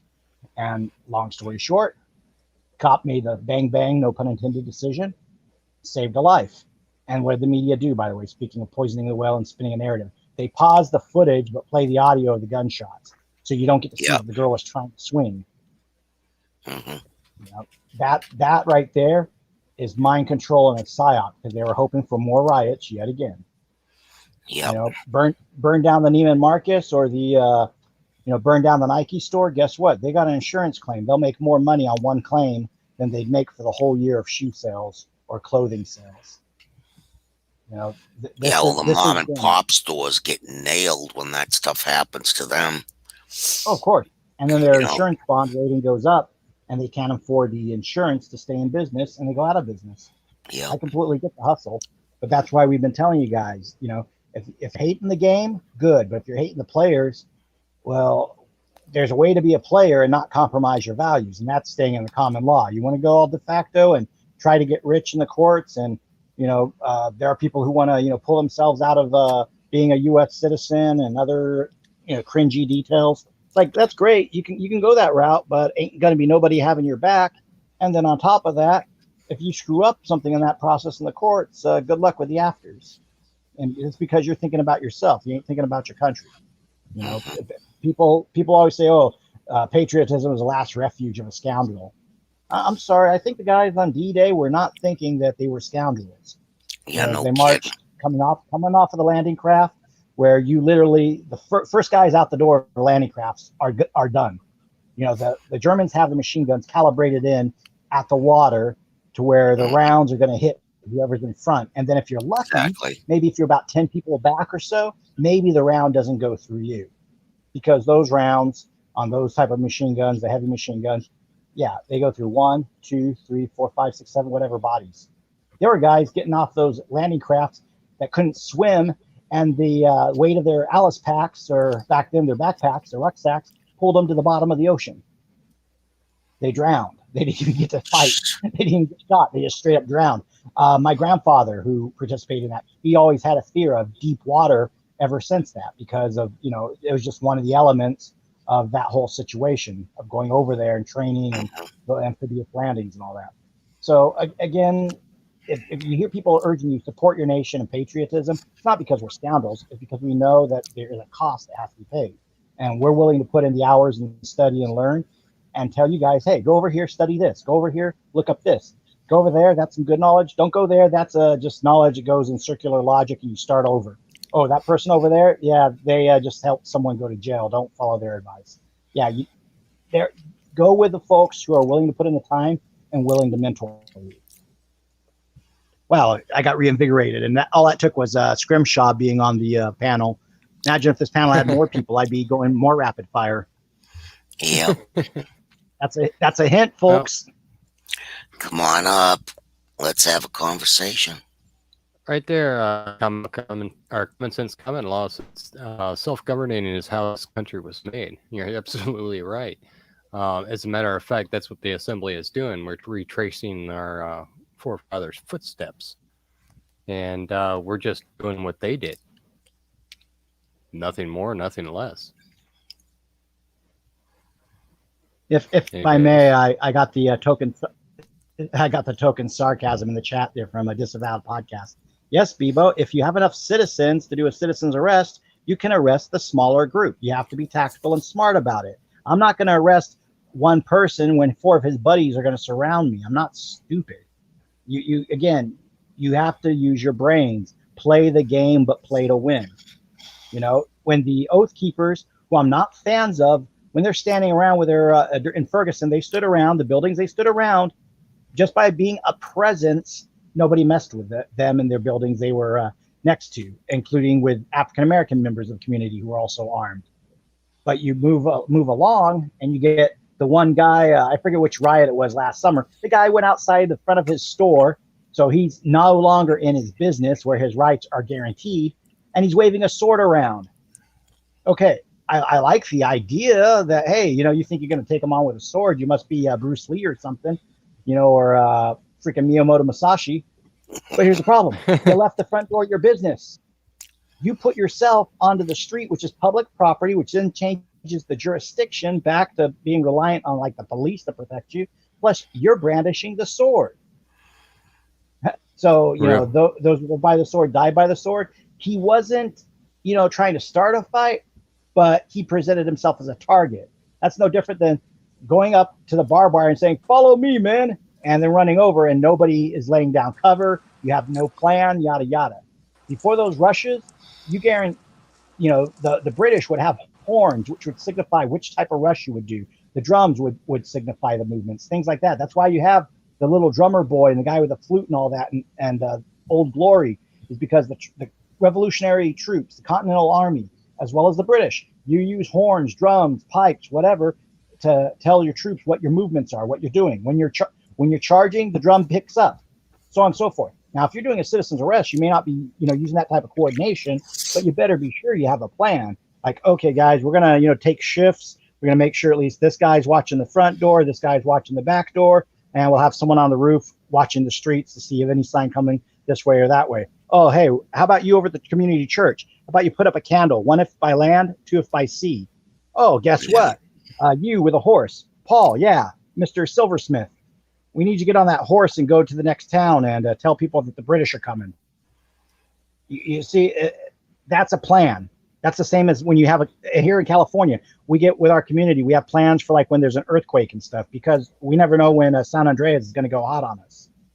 So preparedness. The whole, you're going to arrest a riot with a citizen's arrest. You might arrest that one guy with the torch and stop the whole riot, because I hate using the phrase monkey see, monkey do, but people are a primate, at least last time we checked the science books.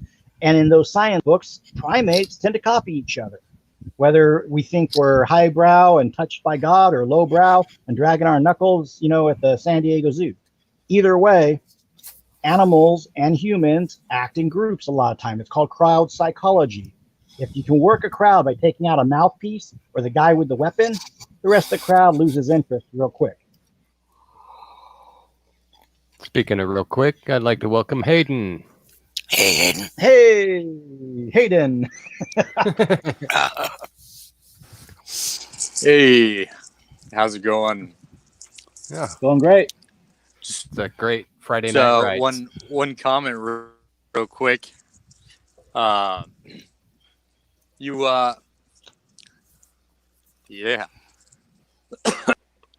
the drums and fife, and that's what I wake up to. That gets me going. A lot of people jam out to rock and roll. I wake up and I jam out to some drums and fife. Cool. Good deal. Oddly enough, I believe it. I really do. Get my direction for the day. You really want to get out of bed fast. Revelry with a 6'6" drill instructor yelling. That'll move you out of bed fast too. But the drill instructors, you kind of can't rent them. They kind of are stuck on base. If everyone ever needed a guaranteed alarm clock, a drill instructor with a trash can lid and a trash can, that works too. Yeah. Reveille, That or Alex. Reveille, all of the lights turning on all at once and Yes. screaming. I still wake That's up the when best people way to flip wake up. light switches. Oh my gosh! The only other way would be Alex Jones leveling up with his super saiyan roars. Well, I know somebody who used to listen to God Bless America every morning. Every morning. Amen. Amen to that. So I think disavowed is Russian. He's just trolling us. We love Bebo. He means well somewhere in that deep theocratic heart of his. He means well, Yeah. I'm sure. He just doesn't know it yet. He's pretty cool until he starts going full of shit. Well, draw your own lines. But I mean, I'm inviting him on the panel. Crickets. So Yeah. you do know why fire trucks are red, right? there's a punchline to this one, and I'm forgetting it. Darn it! What's the Why punchline? a fire truck's red?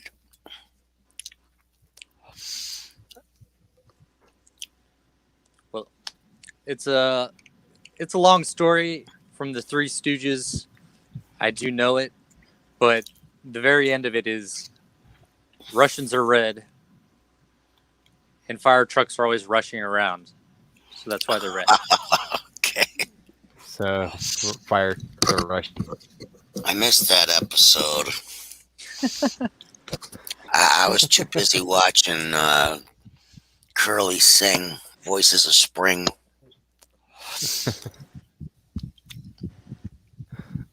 But, dang. Well, I was gonna say something. Go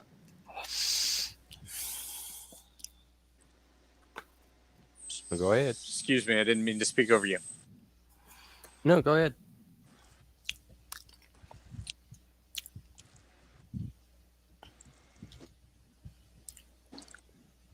Are you lagging? we yield. Please don't Exactly. speak. Go ahead.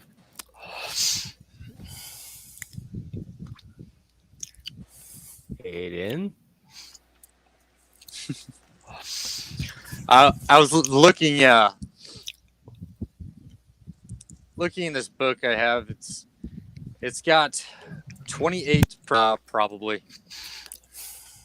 Hello. Yeah. Yeah, go ahead. That's got to be better, right? Nope. Hear me Yeah. now? That's better? Yeah. Okay. Yep. I was looking at this book. It's got 28 principles of freedom in it. And before I jumped on the StRyeR here,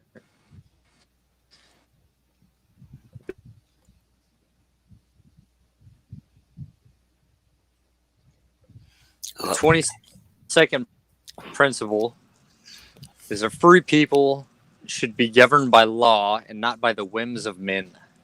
Republic without a broad program of general education. And there was the 24th. Yes. A free people will not survive unless they stay strong. Amen. And what does strong mean in that context? I would say strong individual spirit. And when individual spirits gather together, And oh, you went right. I think you're breaking up there, Aiden. okay, yeah, There you strong. go. I believe in that context was strong and like steadfast in your principles, unwavering. You could even add in honor. Indeed, yeah. This is what I mean whenever 26th I start principle. talking. Yeah. What you got? The core unit, which determines the strength of any society,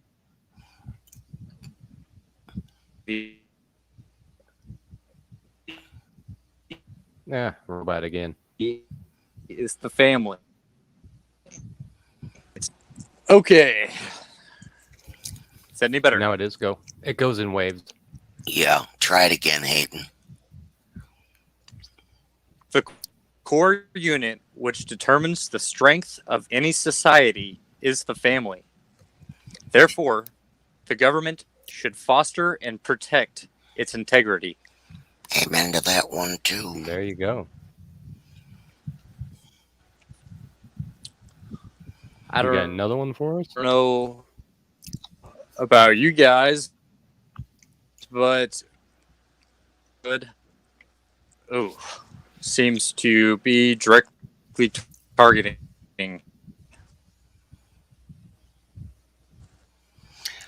Could Family. you repeat that again? Yeah, it does seem to be directly targeting family, unfortunately. Or the creation of. Well, it's essentially the foundation of America itself. I mean, hopefully the foundation of humans. Family. Now, if you live in an area where you don't know who's living next to you. You're more or less alone, right? That's why I always say that cities are a bad place. And they're not just in any way. They're not humane. Everything inside of cities, everybody's made to believe that it's the better way. It's, where everything is. It's so easy, convenient. Well, of course it is. It's been set up that way. If you got a rat in the maze and he gets unlimited cheese, he's never going to leave that maze. Just throw a little weird thing on the end there. I yield.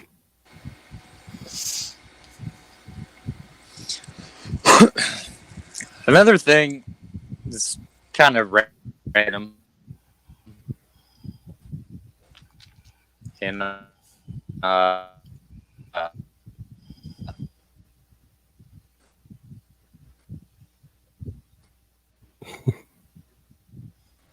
Did he go completely robot or just pause? Bit of a different direction, but what is the United States? The United States, and it's pretty interesting. You don't hear the Pledge of Allegiance anymore in schools.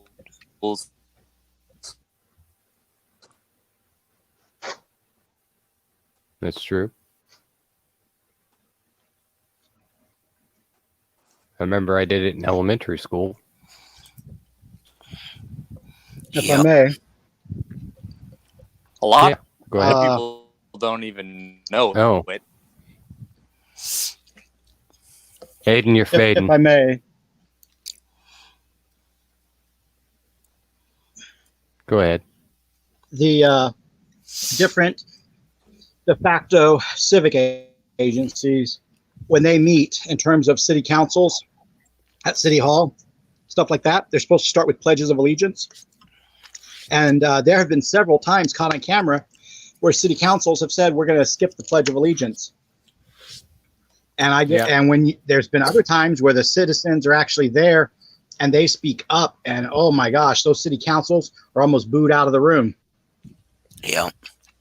And rightfully so. If you're supposed to represent the people's business by doing the Pledge of Allegiance, you're saying that you are at least loyal to the same banner they're under. Excuse me. If you're not willing to do that, you're clearly indicating you're not for the people. We already know that they've been using the COVID medical junk. Well, I'll put medical in air quotes there. They've been using that to basically stomp all over everything and take control of every little bit. And they're trying to even use incentives. I'm sorry, I went off on another tangent. Well, no, that's the angle they have, is that, oh, gee, you can't assemble in our city council chamber in person, so you have to contact us through a computer. And if you don't think they're going to cut the fee if you say something objectionable, I got a bridge in Brooklyn to sell you, or in Arizona, whatever the case is. Exactly. Mm-hmm. Remember, internet kill switch. Be nice, Mrs. Red Badgers. There's plenty of nice Mormons out there. They just don't realize the Masons have infiltrated. They just don't realize the Masons have infiltrated the structure from top to bottom. But that's beside the point. Yeah. And yes, they are actually, to be brutally honest, they are like 99% conservative. Even the gay Mormons are pretty conservative. I know. I had to minister to them when I was as a helping out what we call home teaching. Yeah. That was awkward, having to tell a gay couple that, yeah, you can't, do anything at church until you guys, quit being a gay couple. Well, that's not going to happen. Exactly. Yeah, I'm just going to sit over here while you talk about this stuff. Sean. Yeah, I just don't like people in the chat lumping all the Mormons into one group. Same as if we lump all the Catholics into one group, or all the Episcopalians, or all the Methodists, or all the Buddhists. or all the Sikh, or all the Jainists, or all the Hindus, or all the Muslims, or all the Jews, or all the Kabbalists, or all the Satanists, or we're all humans with Yep. individual points of view, endowed That's a by our good way. creator, whatever we call it, whatever our creator is, that gives us our powers. To lump any of us into a group actually diminishes the acknowledgement of that individual. Forming a lawful assembly actually channels the power of the individuals in a lawful fashion. This way, we're not just a group, aka the mob, but actually are, again, using process to augment our individual power. And use That God's is why law, it- common law, to guide us. Mhm.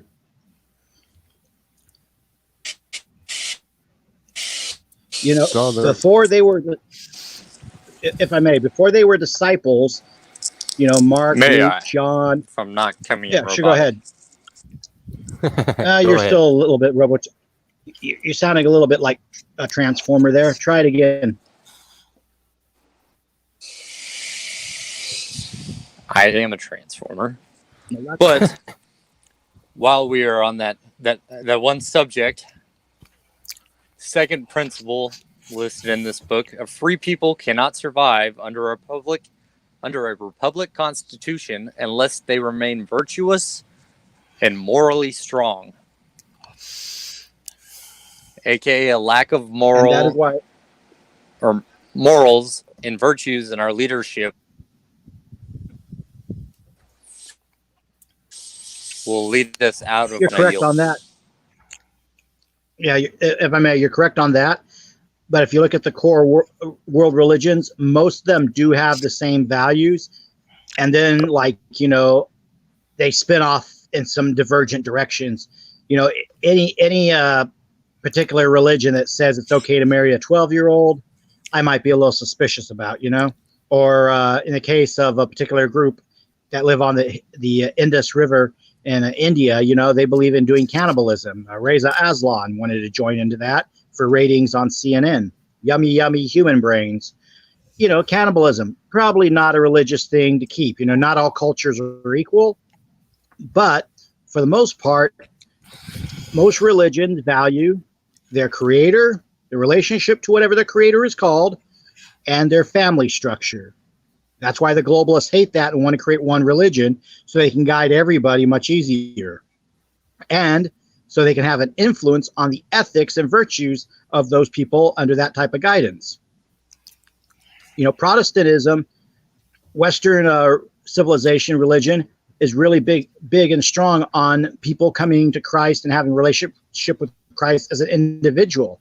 In Catholicism, you'll notice there's a trend more towards following whatever the Pope says, or a monarchist type of view of, hey, follow the royals and the Pope because they're appointed by God and they wouldn't rule if that wasn't the case. And, again, that's just from my limited research on that. You look at that particular issue and it's like, okay, well, if we're supposed to follow royals and follow the Pope, then by that default, we shouldn't have had a revolutionary war. I'll even point out that right now, even Milo Yiannopoulos, who is supposed to be this, super conservative guy who's now gone from gay to straight, he keeps saying that, the Revolutionary War was a bad idea, that we should all be under the King of England, blah, blah. It's like, okay, Milo, you probably wouldn't have gotten this far without, a place like America, or at least the American ideals, to give you a platform. But, people like to bite or like to look their gift horse in the mouth. The issue of virtuous and ethics, you can look. I've been reading Plato's The Republic. They've been arguing since the time of Plato and Socrates the same crap we're arguing today. The difference is they didn't have a global surveillance net and global medical tyranny and people going door to door to execute it. But they still had the same base issues of exactly as Disavowed podcast saying right now. Man will be ruled by God or by tyrants. And the tyrants are those who intersect in the middle of your relationship between you and God. That's what the pharaohs of Egypt were. They were God and king, and they each had their cults. They were descendants of specific Egyptian gods. Hence, Akhenaten. Anten was their sun god. Tutankhamun, he was following Amun, another one of their gods. You have Amen. yeah, exactly. You have that issue where people in the Greek ideas, you go to the Oracle of Delphi to get your advice for battle, but meanwhile around the rest of Greece, you had all these different shrines with different gods you'd pay patronage of. And one of the biggest stunts in the Bible of Paul, if I'm not mistaken, he goes to, I believe, a shrine for Zeus or one of the other gods where everyone's true believers. And he's like, oh, you really think Zeus, because his statue moves to look at you, you really think he's eating your offerings? Okay. I'm going to put all this flour on the floor. We'll come back the next morning, see what's up. Everybody comes back in the next day, and there's footprints going to the altar to take the food and footprints going away, which show that those people, by making that graven image of Zeus or whichever specific god it was at that shrine in Greece, they were putting themselves between the people and their creator to hoard all that food and all those offerings, that gold and those gifts. The relationship between a person and their creator should not be based on what gifts you give them of the material world, but whether you're in their service. And if you're in their service, you should be promoting freedom so that if your creator is the supreme creator, whatever name you want to label it, people will come to it because of a free choice, not by way of force. So Disavowed Podcast actually hit the nail on the head with that one. I'm going to yield for a second. I got to get a sip of this apple juice that I took out of my fridge. Dalek's on point too with that. Yeah. Yeah. I was wanting to emphasize Amen. That's one of the reasons why I don't really like using it. It's because it comes from the worship of Amun Ra. Mm-hmm. And that's why I don't like using it. And this is not a reflection upon the worship of God. This is a reflection on the ignorance of ancient times versus present time. I mean, it's another way that they've hidden the truth.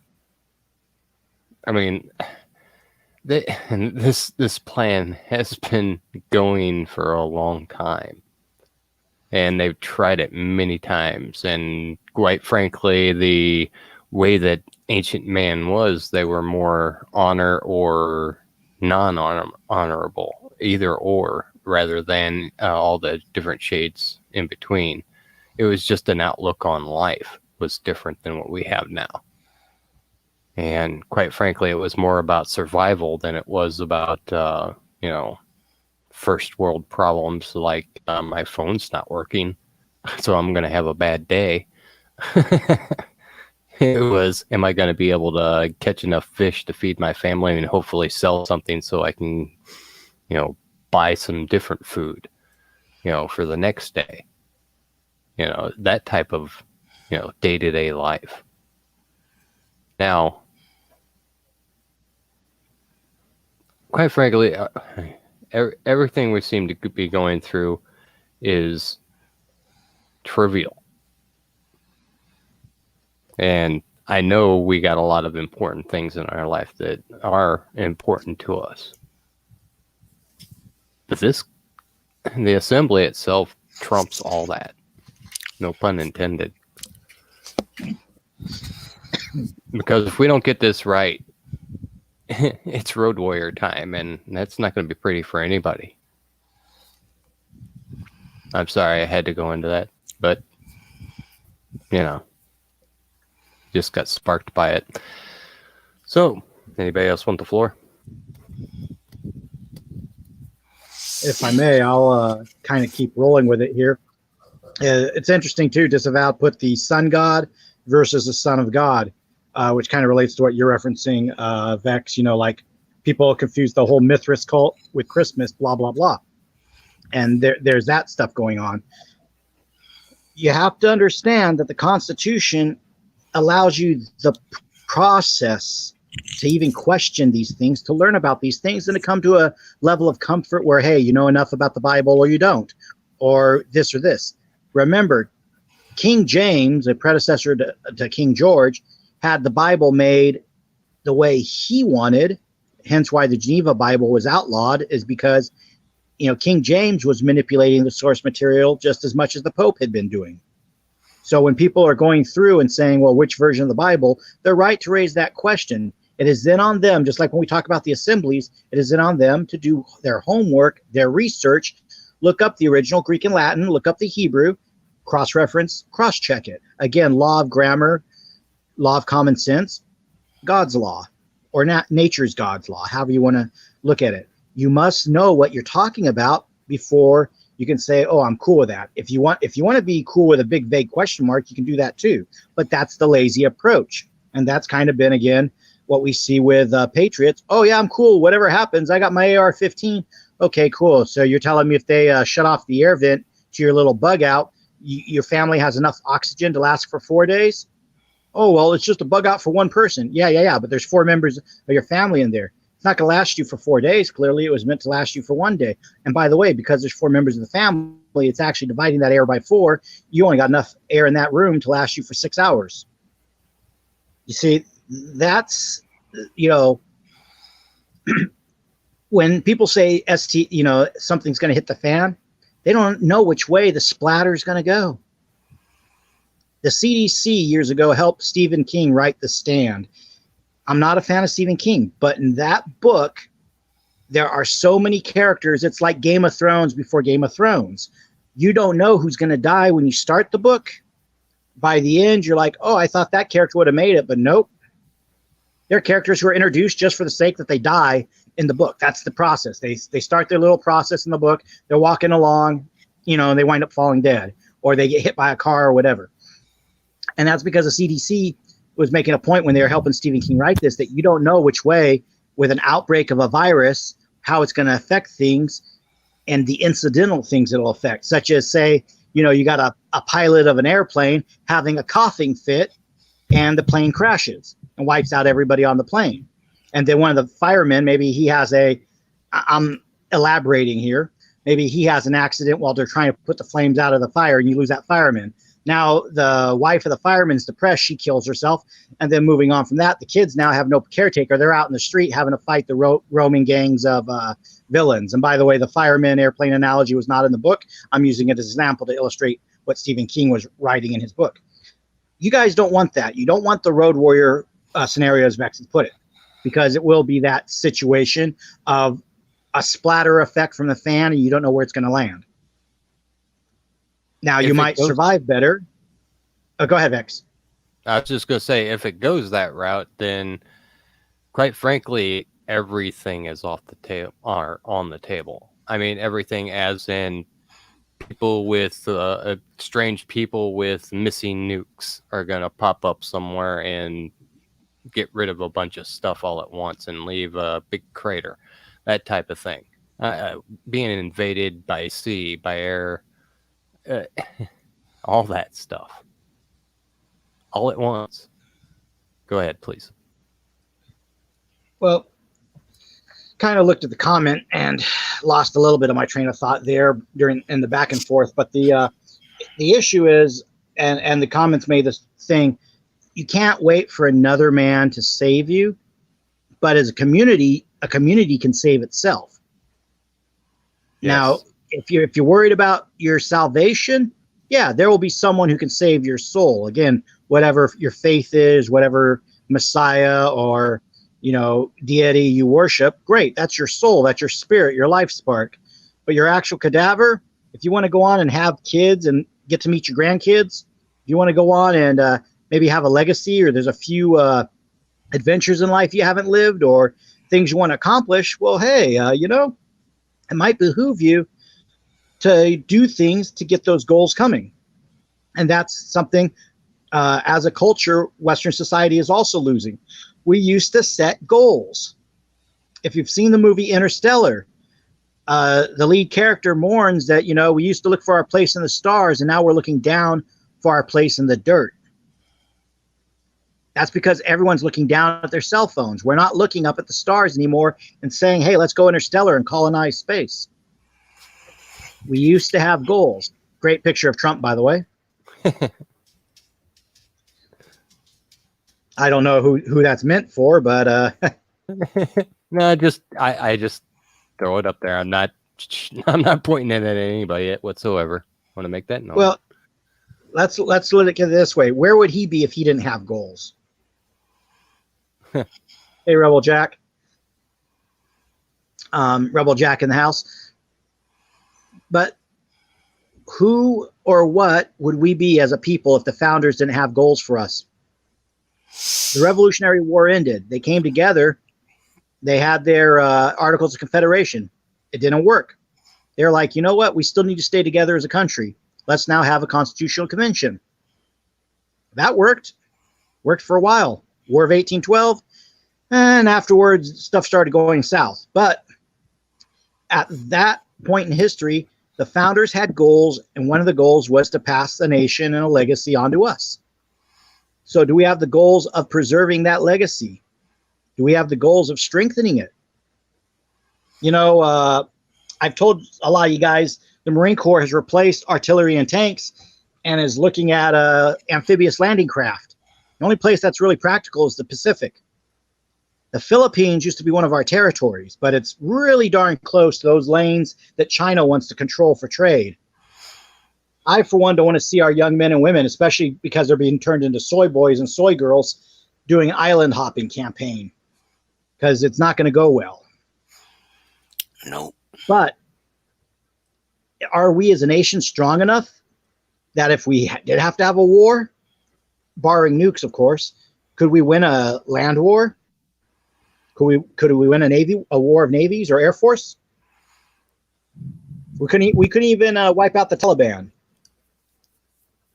Think on it. You know, we as a country have let ourselves get politically weak to where the will to win wars in an absolute fashion no longer exists in the capital. Instead, it's a will to sell weapons contracts for as long as they can, bring in opium, and then, oh, gee, we'll just withdraw overnight, which Biden just pulled. For those of you who are not following, he withdrew everyone out of Afghanistan, lickety-split. And then they think the Taliban's not going to be a problem again to fill in that vacuum and start, you know, shooting girls on their way to school, you know, in school buses, that sort of thing. So, you know, this is the thing. If our country gets involved elsewhere, we shouldn't leave those countries worse than we found them. But in the first place, we shouldn't have been over there.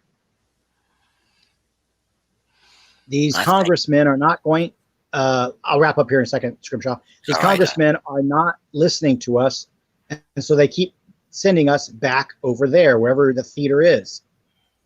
If we assemble, we can put a nix to that. And in fact, our friends in Michigan actually did such a thing. This is why we are not in Syria with actual boots on the ground, but they have to use what are called contractors, which are people who are hired to be there. I yield, Scrimshaw, go for it. Well, I think a lot of the issue is too when they change the what do you call them? I'm losing the word in my mind here. But when they change the rules of engagement, it seems to me that they're not too allowed to fight the way they should have been allowed to fight, and that's part of the problem that I observed. And you know, yeah, we got to toughen up as a people here. I don't know how the hell I'm going to toughen up. I'm probably the least tough person, but you know, the young people got to toughen up, and we need to, you know, if we're going to be in a fight, we need to be able to fight, Sean. Yes, that is correct. Now, Bebo is saying it's about Christ, not politics. Christ is politics. If you go and approach other people with a love one another, you know, love God with all your heart, and you know, love thy neighbor, then you're not going to want to go to war. You know, Joseph Ventura said it well, that war is politics at its worst, or mankind at their worst. It is the failure of politics. So to approach with a Christian mindset or a Western mindset of valuing the lives of others, you must have your politicians in that same mindset, in that Christian mindset. The issue is they get sent to DC, and no matter how much they Bible bash on the campaign trail, they don't listen to you once you get there. They become swamp creatures. Well, that means you recall them. The assemblies have means for recalling people. You can recall a senator, you can recall a congressman. It's not just a matter of, oh, they have to be caught trafficking kids. Earlier in this broadcast, when I'm reading out the material, just to be on a grand jury, you had to be a man. What was it, Vex? The term in quotation marks was good and lawful man, just to be on a grand jury. Now, we talked about that's kind of vague, especially by today's standards. But to be on a grand jury, if you must be a good and lawful man, extrapolate that to Congress. What type of standard would Congress have to be under? They should be the best of the best. At least the same. Precisely. They should not get a pass to be corrupt just because we send them to DC. They're there for us. We're not there for them. That's the difference. We are not below them. We are above them. And then our maker is above us. And so though that's why they are called a public servant. They are not called a public ruler. Big difference. People only kneel. You kneel to the cross, you salute your flag. You don't kneel to the Congress.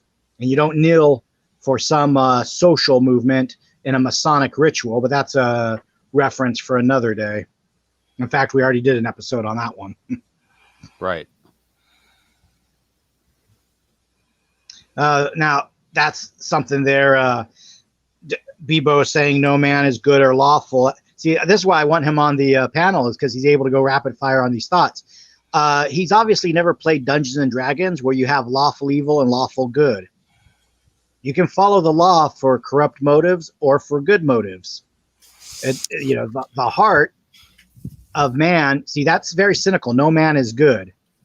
I don't know. David screwed up, but he repented because he knew he did evil, and his heart was after God's at that point. Solomon was supposedly wise and just. Noah was a good man. He, your premise there of no man is good or lawful is disqualified in the Old Testament. Just in the Old Testament right there, and that's before the salvation or grace of Christ. If you're going to go theological, brother, you can't present blanket statements. Remember, the idea of Christian redemption is that the blanket statement doesn't apply because the sinner, all these people are sinners. Nope, this one person repents. Okay, cool, he gets a pass. He gets the blood of Christ. It doesn't matter what denomination of Christianity is, that's part of the equation. So you have to. Everyone is sleeping. Maybe next time. Disavowed. You ain't retreating, bro. I got you on that one. The Constitution means that, hey, if we are evil bastards, we're kept in check by what's called faction. James Madison wrote about that. I believe Federalist Papers number 10. In other words, our ambition keeps us in check because we butt heads with each other.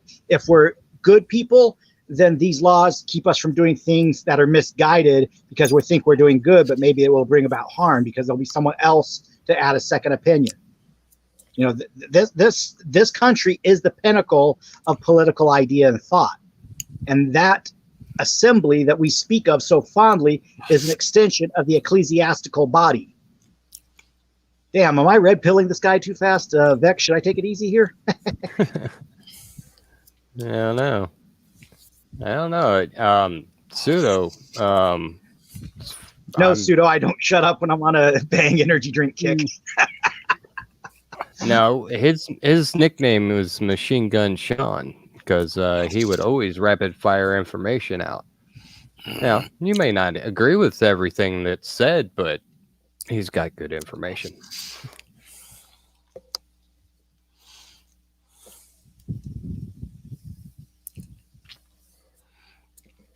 Rebel Jack, welcome. Rebel Jack up with us now? Yeah, I haven't heard him yet, though. Hi, Rebel Jack.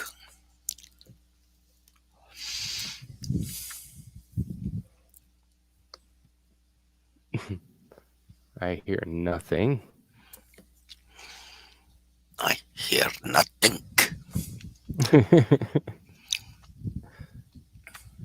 Well, Yeah, if I the drink more that many energy drinks, I get a headache, man.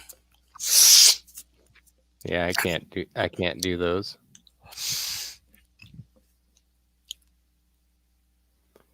No energy drinks for me. No. We lost Sean. Did we? Yep, Oh, it's probably just a hiccup. where's Could be. Jack? I don't know. I haven't heard him yet. Audio issues. Please stand by.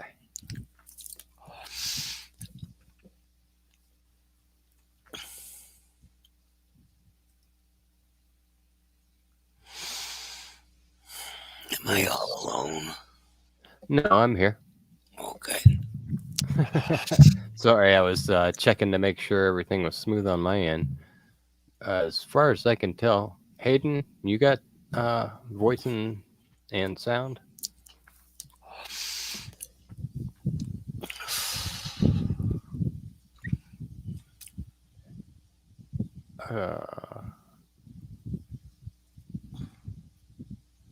Hello?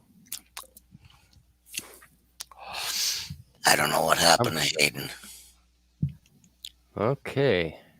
That's Me and you and you and me.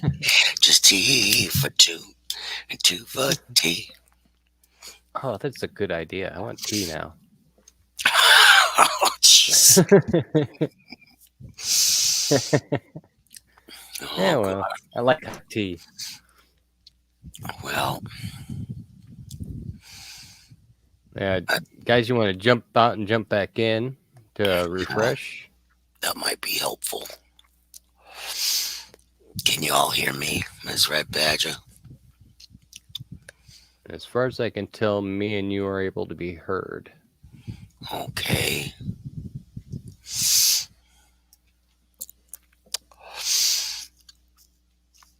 Anyway, moving right along. Yeah, I like. Well, I I'll don't do think you this. offended him, pseudoscientist. I think.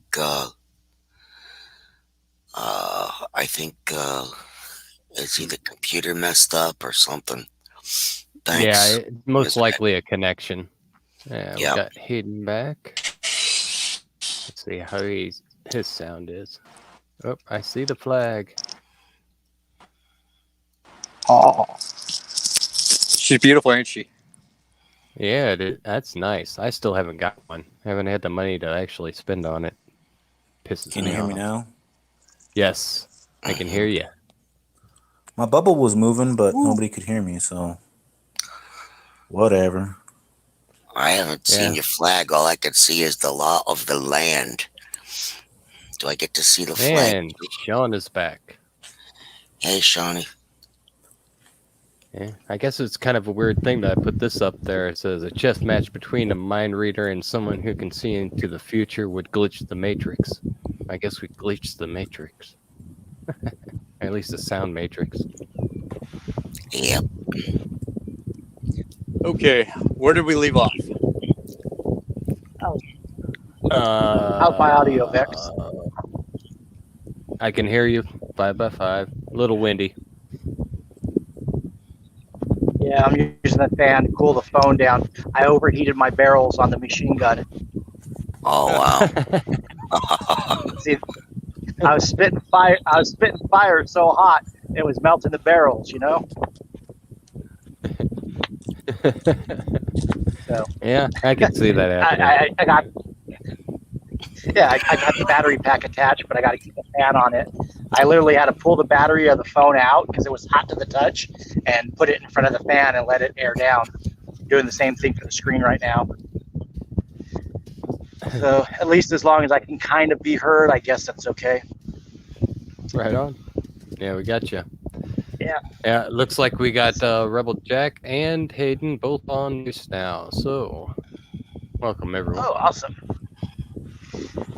And yeah, Howdy. just much love to pseudoscientists. Yes, I do speak a lot. I own it. That's cool, Sean. They're always coming out with a lot of information I like don't even think of or don't even think to look up. And,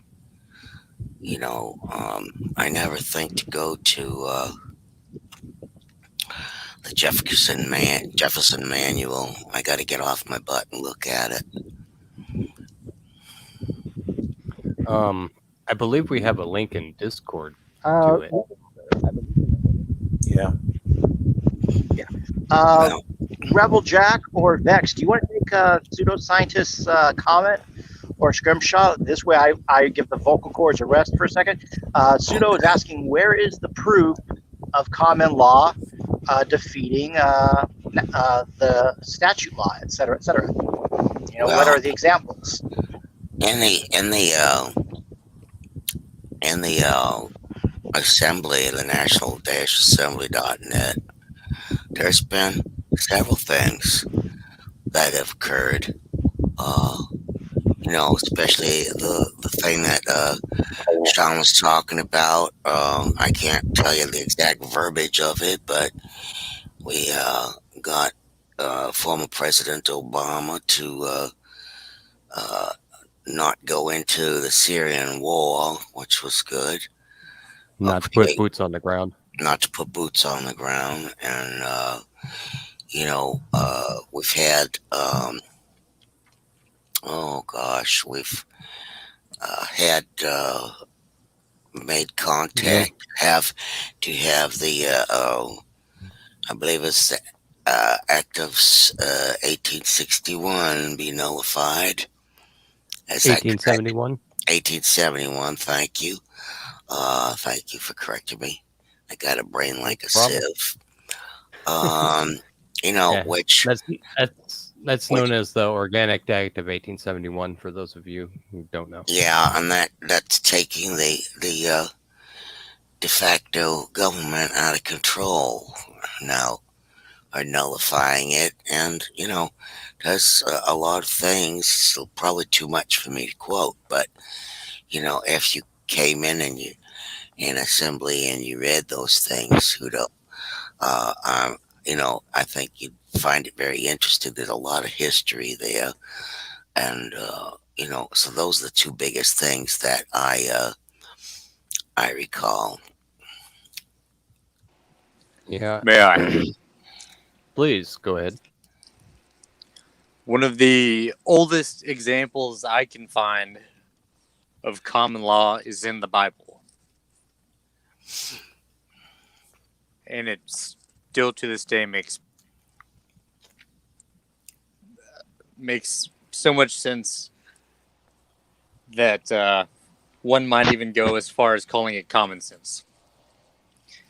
But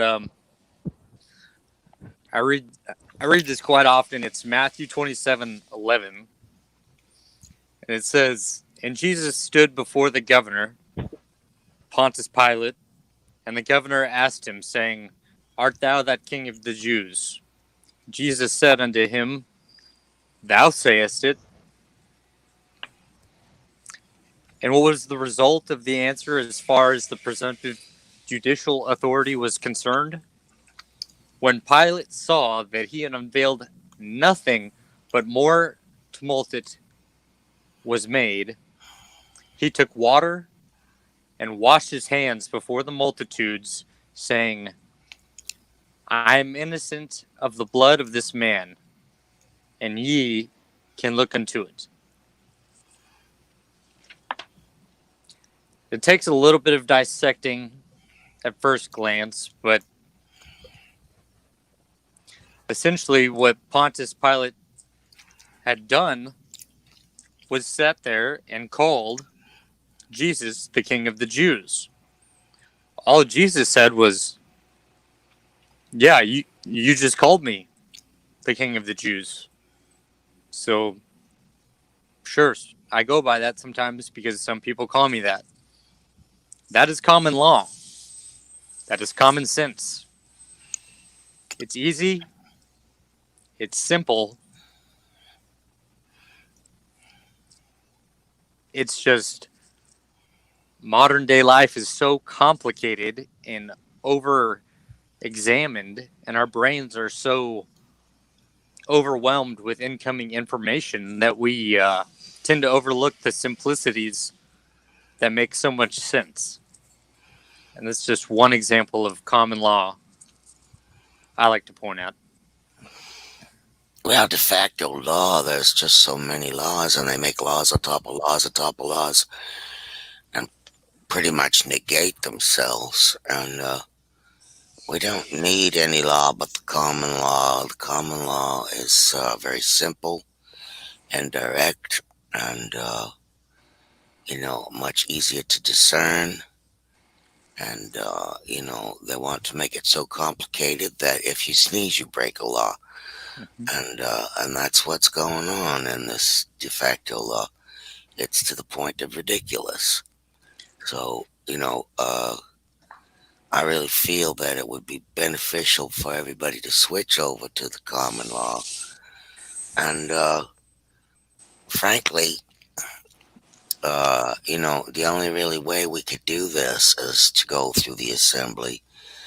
And I think it would be beneficial to all people here in our country and also in other countries, because there's actually other countries that are forming too. And so, you might want to check that out if you're in a different country or if you haven't looked at everything.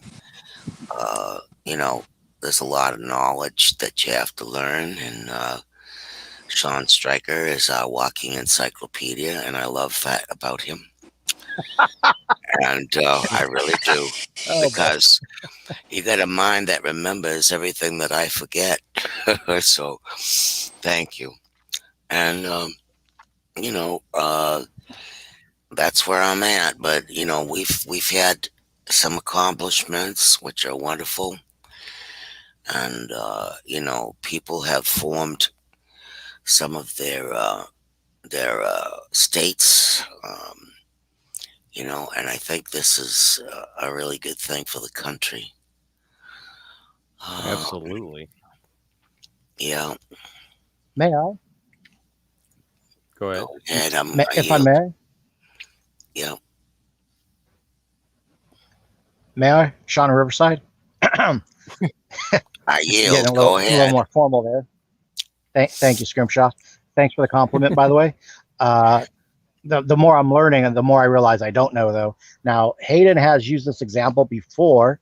Pseudoscientist, I hope you're listening. And Miss Red Badgers, you'll probably appreciate this insight, too. You guys are going to like this, because Hayden's example with Christ before Pilate, Pontius Pilate's the governor. He's ruling through the Roman maritime de facto statute system.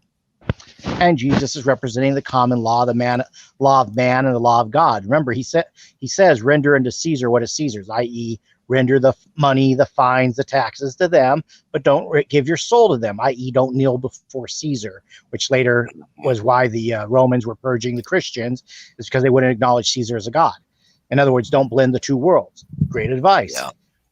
When Jesus refutes Pilate's claim, thou sayest, he's saying, hey, you're the de facto, whatever you claim, whatever. I'm not saying it, you're saying it. Those are your words. In other words, it's a way of saying don't put words in my mouth. But here's the thing. Pilate turns Christ back over to the multitudes. You could look at that because it was the Sanhedrin and all the other folks that were around with that mock trial, that was the assembly, the common law assembly of their people at the time. It was a corrupt assembly. It was a corrupt, you could say, grand jury indicting Jesus. And because they were corrupt, there was not a good and lawful man in that group. They were falsely, trying to impugn his reputation and, of course, kill him on false charges because he would not, fall for their word games and their traps, which even goes to show you 2,000 years ago, you had people playing word games to try to get people executed, or sentenced to the crucifix, try to trick them into committing treason and declaring themselves a god, putting themselves in competition with Caesar. So that is, Pilate's like, hey, I'm cleaning my hands of the matter. It's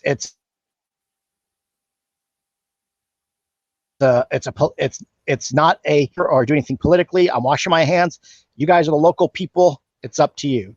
And for those who follow it, if you remember, it gets bounced around, I believe, back to Herod or what have you, and they determined to put him to death anyway. And they just used the Roman state as the tool or the implement with the cross and the scourging and all that. But the fact is, that was an example right there. You can look at it in positive or negative. But this is also why, if you have an assembly, you must ensure that patriots and good people are brought in. Because if not, you would have an assembly of people. Some people talk about a heart motive or an ego motive, or a heart mind, ego mind. Well, that's the thing. If you bring in people, yeah, we all want to get the Clintons, put them in jail. I get that. But don't let, your dislike of the Clintons or your dislike of Barack Obama or these other villains, don't let that distract you from getting your work done and actually getting things moved forward. Trust me, I went down the rabbit hole the last 48 hours looking at stuff too of, oh my gosh, they killed the president of Haiti and he was against the child trafficking and all this. And I get it. Again, things are happening that are good for the patriots. It's just the negative is blown up out of proportion more, so we miss it. I referenced at the very start of this, oh no, they took Nick Fuentes off Twitter, but he has AmericaFirst.live. So he already had something as a backup. Essentially, he learned from, other platforms that, don't expect these left-wing social media platforms to have your back. And when you lose them, don't cry because you didn't archive your stuff on a terabyte drive or on a thumb drive or whatever, because you already knew they were going to do this. Ever since Drudge made his comments, ever since then they boot off Milo, Stefan Molyneux, Laura Loomer, Gavin McGinnis, Roger Stone, Alex Jones, all within the space of a year. If they could do it to all of those people with all of their, millions and of more followers between them, and you have like 5 followers on Instagram, 10 followers on YouTube, and 20 on Facebook, and wow, your picture of the carnival where you're holding up the Trump banner over the edge of the Ferris wheel. Okay, you're surprised they're gonna get rid of you. The money makers are in the groups with all those followers and subscribers because of all the ad revenue and the clicks. You're not the high man on the totem pole. They won't think twice about getting rid of you.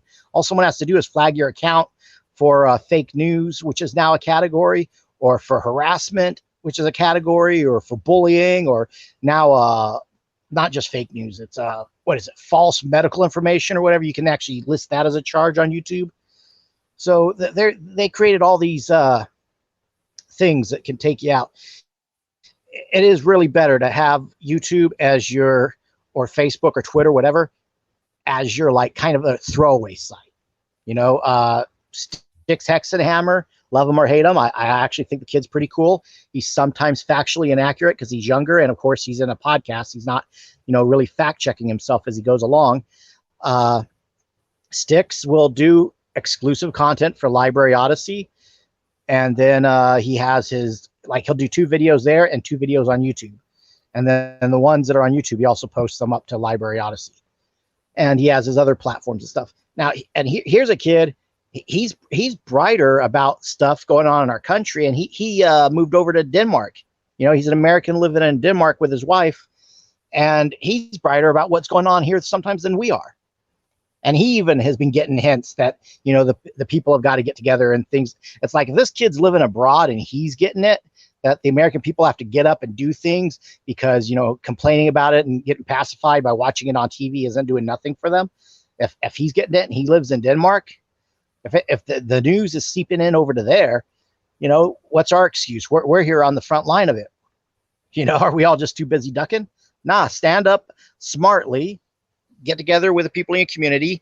Scrimshaw, I actually wanted to not highlight you, but give you kind of a little gift wrap here in that because you had that I-95 incident, you now have the opportunity. You can go to people and set a story straight. and tell them, no, that's not what common law was about. You want to learn common law, go to this website. You get it? You got yourself your foot in the door red pill, your icebreaker. Everybody always has a little something to use as an icebreaker. For Vex, I just mailed him off earlier today, as he's well aware. I mailed him off the little something I've been promising him. So he now has an icebreaker that he can, burn and distribute as needed, or have people do what's called a group watch party. So he's going to have a little bit of fun there. And that's the thing. You got to think, you may not be able to tell everybody all this stuff that I rapid fire spit tonight. Most of us in the comments are familiar with this material or these ideas. So I always approach it like you already know a lot of what I'm talking about. And if you don't, then I apologize for confusing you, and I can slow down. And that's not to be condescending. I realize I am caffeinated and going really fast. And, again, Miss Red Badgers, I appreciate you making some cafe, because that allows you to keep up on the caffeinated, get stuff done level that we're on. But let's look at it in the sense of, we're of clear minds, sound conscious. We're not, drunk and at the bar wanting to pick a fight on politics. We're actually the guy at the bar that, he had a drink and said, hey, everyone, a toast to America. And tomorrow, old Mrs. Appleby, her husband passed away a couple years ago. He's a Korean War veteran, a good guy. And you know what? No one's mowed Mrs. Appleby's lawn. Let's go mow her lawn for her, and then help her get her groceries from the grocery store. And then, if she has a Bible, since the ministers ain't been coming around because she can't put, no more money into his plate, how about we read some verses with her and have a prayer circle with her? And how about Mrs. Appleby's, if she needs a ride down on November 3rd when it's election time, how about we drive her down so those, vote harvesters, the ballot harvesters, don't come and dump her votes into the trash? You see, guys, that's just me giving you de facto real world day-to-day stuff we should have been doing. Should have already been doing. That should have been last November 3rd. We should have put the ballot harvesters in check by having conservative ballot harvesters. Well, we don't need there's ballot no more excuses. harvesters. We need people to give people a ride. I think that ballot harvesting is illegal in many places.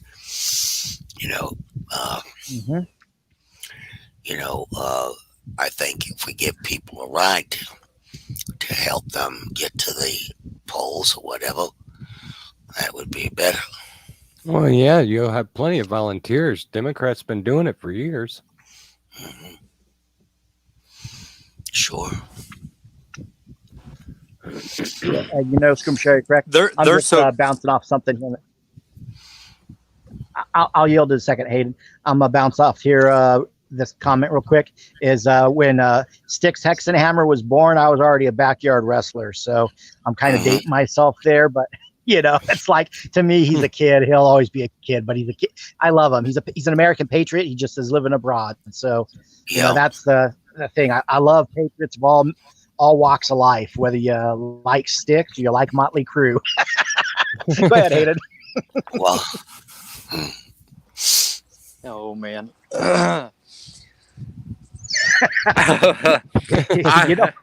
You live in the 80s, you know what I mean. I was gonna say something, but I'm not gonna say it anymore. But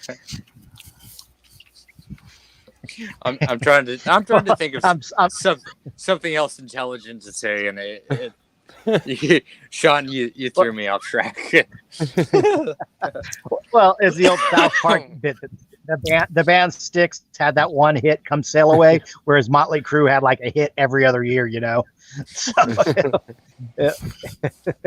the best thing about Styx is he actually got Stephen Molyneux and him to both be on the same podcast, wearing leather jackets and no t-shirts. That was funny. Like two pasty white dudes talking philosophy and patriotism and esoteric herbal knowledge and all. And it's just like, these guys are cool and they love America. What's not to like? Right. But that brevity aside, Hayden, I'll give you a few more beats. Maybe while you're thinking what you're gonna comment on, Rebel Jack. We've been going rapid fire. If you're there, You know, add to the conversation, brother. You know, I like your input. That's for sure. Well, personally, I'd watch a couple of Sticks videos, but I just never really got. And my main thing is I don't really like it when they kind of go on forever about one topic. Like I got it, and then that's kind of how I always got in there. It was like I'd listen for 20 minutes and it'd be like the same topic for and never really moved past that.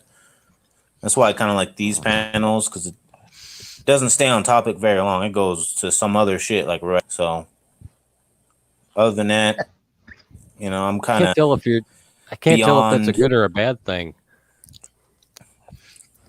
Yeah, well, it's good for me because I get tired of it's like if you're watching the news, they're gonna tell you the same story like 5 times in the half hour. Like it the first time, maybe the second time is okay, but I don't need to hear about how the freaking car accident on Highway 10 happened 10 times. Same picture. Talk about it for a minute each time. You just wasted 4 minutes. You could have talked about 4 other topics. Yeah. It does. It's kind of just a waste of time, and that's why I Right. like it here because we'll go back on the topics and stuff, but it's usually because someone else didn't get the 2 cents on the topic, so that makes Right. sense. Pun intended, I guess. But yeah, for the most part, I've just been trying to do my own little stuff on the side over here, getting my gardens going and all that. So I've been more away from watching and listening to the garbage and more in tune with nature and I guess realigning my key, you could say. But Mhm. I'm not really up to date on anything. Mostly just do stuff and that's it. And I'm outside. I've been listening to some, Upchurch had that new country album. I've been listening to that. Other than that, I ain't been on YouTube much other than listening to Vex. Really, I've probably listened to Vex more weeks than I've listened to anything else on YouTube. Yay. Just don't care. Thanks. The news is like the same news for 2 weeks, and then it changes, and then there's like some gaslighting, and then there's some false flag bullshit here and there, and then I'm like, cool. So it's the same stuff like 4 months ago, just different events. Great, whatever. Move along. I want to hear something new. I'd rather be reading a book on like or the way it should be running, and all these different documents that are here to read instead of listening to Alex Jones or Owen or Six or Officer Tatum or ABL or Will Johnson or whatever. I get on there, I listen to it for like 5 minutes. I'm like bored already because it's not on point. It's not on topic. I don't know. I'm just tired of the rambling, really, like I'm doing right now. Yeah. I'd be doing it myself right now. So that's kind of case in point why I ain't been listening to anything. I'm not really making any good points. I'm just filling dead air, really. So with that, I yield. I can understand that. I've stopped listening to a lot of the people that I find redundant. Well, yeah, I mean, think about it. Everything's over edited. Even you could even, quit having sides anymore. It's all disinformation, whether it Yeah. has nuggets of real truth in it or not. It's all been edited, put out for, because they're able to, Hmm. the Smith Month Act, blah, blah, blah. Go look it up. 1948 versus 2012. And yeah, it gives them license to use it at their discretion, no matter what side they're on. Yeah. I'm even adding in Alex Jones. Everybody who's into media and reporting news is in on it, Hmm. flat out. May I? I yield. Go ahead. I was kind of trying to speak to this a little bit earlier, actually, and the quote that I gave earlier from the book of Matthew, I was trying to point out how common sense and the common law are so simple, but in today's society, everything is so exaggerated. It's so there's so much disinformation out there, and it's being used just to complicate everything and to divert everyone's attention and thoughts and free thinking onto things that don't matter, things that aren't true. And it's all of the content, basing on whichever channel you choose to click and watch, you're going to get a different pointed opinion on whatever that little topic is that happens to be in the news cycle. And it's all intentional. It's all meant to be divisive. It's all meant to make you have one little working theory about the whole thing. And it's designed so that we, the people, cannot work or aren't willing to work collectively. It's the great thing about assembly is it's a collective effort.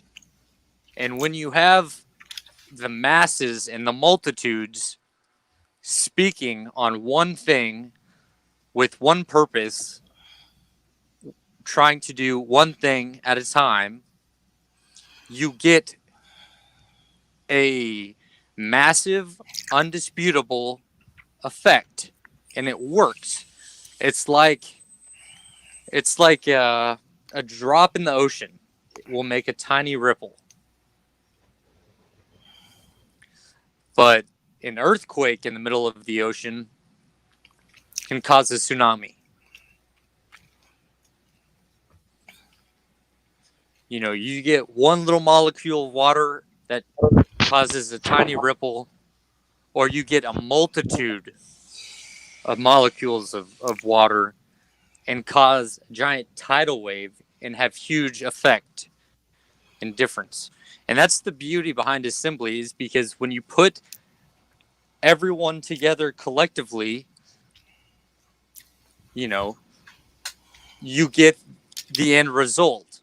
It's kind of like when you go to IKEA and you get the box and it says some assembly required. You dump out the box and the contents, and all you have is a mess on the floor. But you put it together and you have a nice, neat, good-looking table that serves a purpose. Some assembly required. May I? I yield. Go ahead, Sean. May I? Now, here's the question. Some assembly may be required. Now, if you don't have the instructions to that IKEA chair or table, you're going to have a lot of problems forming that assembly. But what if somebody actually gave you, say, a handbook and 10 steps to put together an assembly? Oh, wait. That was done at national-assembly.net. Dun, dun, dun, dun. Again, the other element, drats, it was in the comments. I wanted to add to it. It kind of overlaps with what Hayden's saying here. And also what Rebel Jack was saying. We had a couple of, you have a couple of things going on. And the media, they are a distraction in a way because of the microscope they choose to focus things on. And because a lot of conservatives do reactionary news, as in, did you believe what so-and-so said? Here's my reaction. I call them out. You're not calling them out to their face. It's a waste of time. It's just commentary. That's not news. That's somebody at the water cooler commenting and broadcasting their comments on YouTube. Us here, we're all conversing with each other. A lot of these talking heads Literally, they just put out, oh, here's my 10 cents on what I think. Okay, cool. That's not news. That's just your opinion. Is your opinion news? Sure, but it's not, event making news. It's reactionary. The assembly movement is actually proactive. Going along with that too, one thing conservatives are really bad about doing and have been is when we have victories, we don't note them. Okay, in the de facto courts, Donald Trump is moving forward with a social media lawsuit. I hope people don't really join into it, because if his lawsuit goes down, anyone who latched on their lawsuits and claims will go down with them. So it could be a Pied Piper strategy. I hope it isn't, but never trust one man. Other bit of good news that no one's really hyping up, because again, the media is not putting the spotlight or microscope on it. Tom McDonald, love his rap or hate his rap, conservative rapper, and a guy who seems to have kicked his demons to the curb. He, in the space of 2 days, got 2 million views on his last single, and hit the 3 million mark for Billboard. And they don't like that.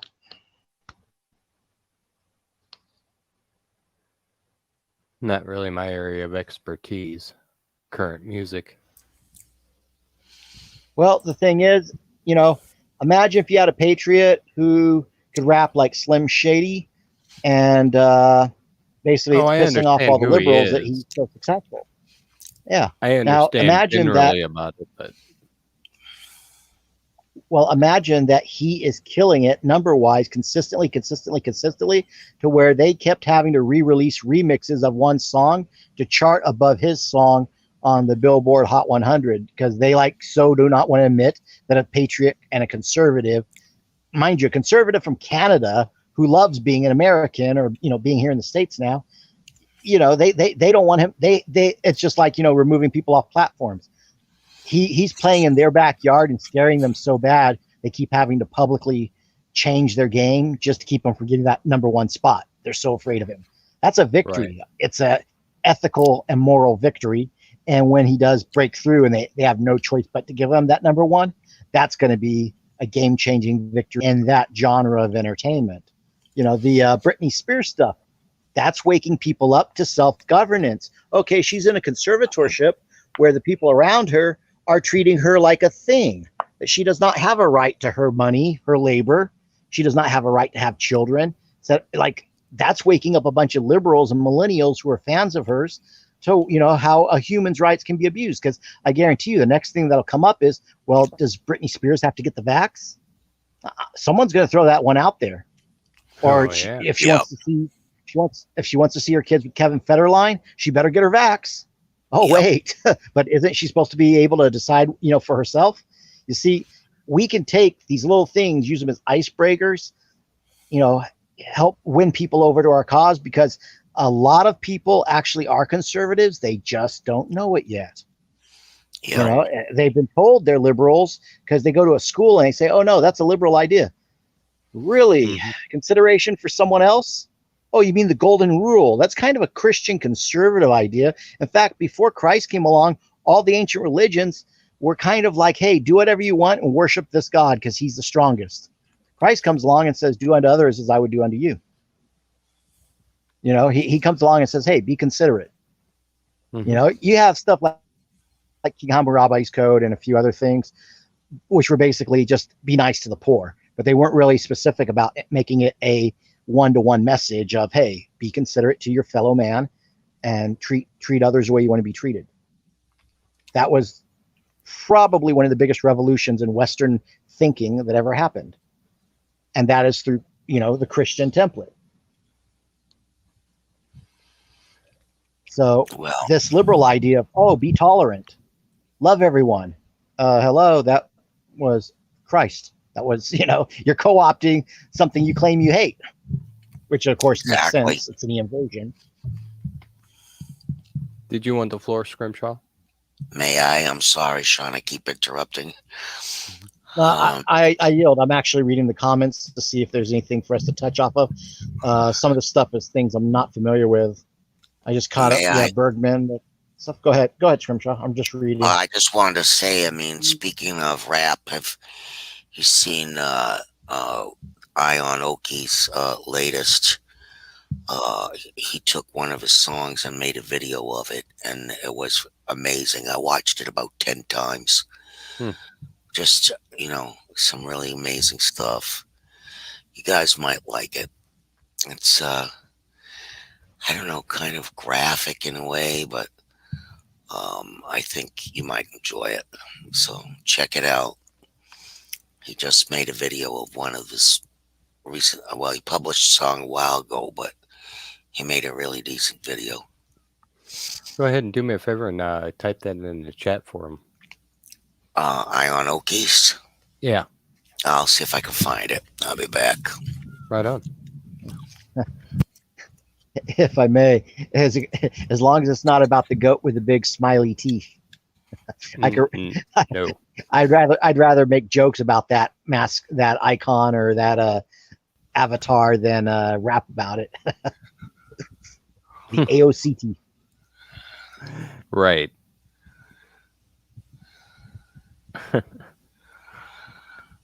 I'm looking for it now. Well, Yeah. Go ahead, Vix. I'm going to go ahead and run for another, we'll just go to the half-hour mark, and we'll go ahead and start shutting it down. Because Sounds fair. I have to wake up.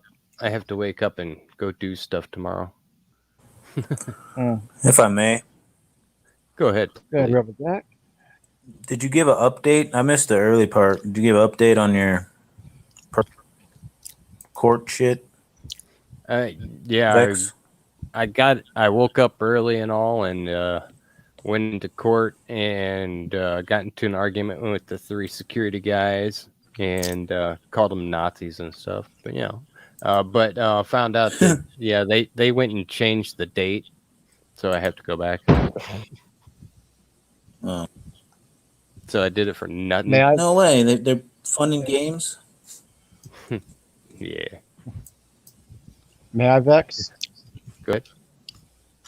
Did you cite U.S. Code 18 U.S. Code subsection 2000A C and D, given it's a courtroom? Yeah, those rent-a-cops looked at me with glassy eyes, man. Good. Just keep using the verbalese and say, hey, bring one of the clerks or one of the lawyers to me then, and make the exemption, because I'm citing you the actual law they have to follow. Right. Oh, they will not like that, but they will have to do it. Isn't it a federal crime there's to a polite go way of into doing a it. courthouse with a mask on? Yes, it is. But also religious exemption is what I'm using.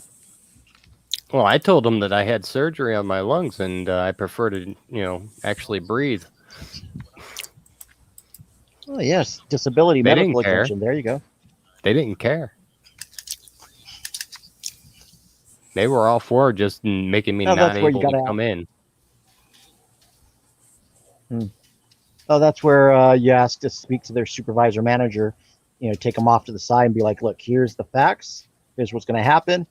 And if you don't, comply with these laws and statutes, you're going to be getting fired because I have your name, Mr. So-and-so, or you ask for their name at that point. And then you basically, most of these guys know once you collect their info, you're not playing around. Yeah, unfortunately, I was really, really tired and, and kind of off my game. So, I wonder why. We're only going to what is it, about 2 a.m. your time? 2:30? Yeah, it's about 1:30 now. I got 2:30. Okay, 1:30. But yeah, it was fun. Got to raise my voice inside the area. I don't want to call it the courthouse because that just seems like it makes it something it's not. Well, it's not the people's court, I'll guarantee that. Yeah, Miss Redbedger, thank you. Hippies is live, so we'll keep that in consideration for afterwards. Shall we go visit our see here. Vex raid. Vex raid. Yeah, there you go. Let's see. I'm going to look for his link real quick. Warfield. Thank you, Scrimshaw. Nice. I have to say it. All right. Well, let's go ahead and do some closing remarks, if you don't mind. I'll take it first. That way I don't have the last word and you guys don't have to worry about me going too long. You know, law of God's law of common sense, law of grammar. As you saw, if you're at the start of this, I showed different words and terms where you may not know what's being referenced or what's meant, because these legalese, this legalese mafia, they will use these words. They'll pull Latin in to hide the English or mislead you on the English. So, you know, make sure you know what you're talking about when you do talk about things. Make sure that you learn before you apply. And then once you apply, get results. That said, I'm going to quickly yield and shut my mouth. Go ahead. Thank you, Sean. Who's up next?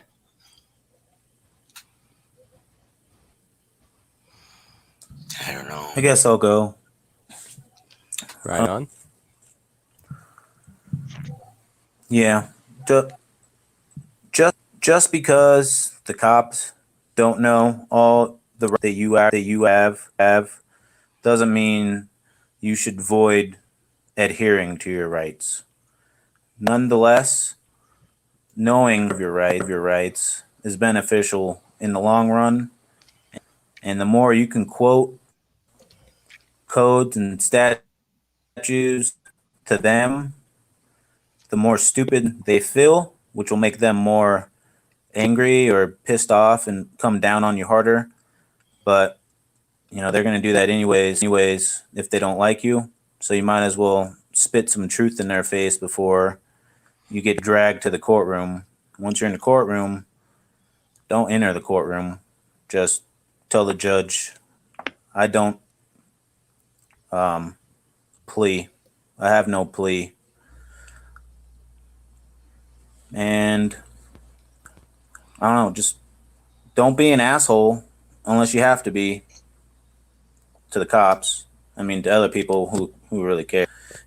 You know, if they're being an asshole to you, you can be an asshole back. But that just making more angry people in the long run. So brush it off and do not be tolerant. Just ignore them.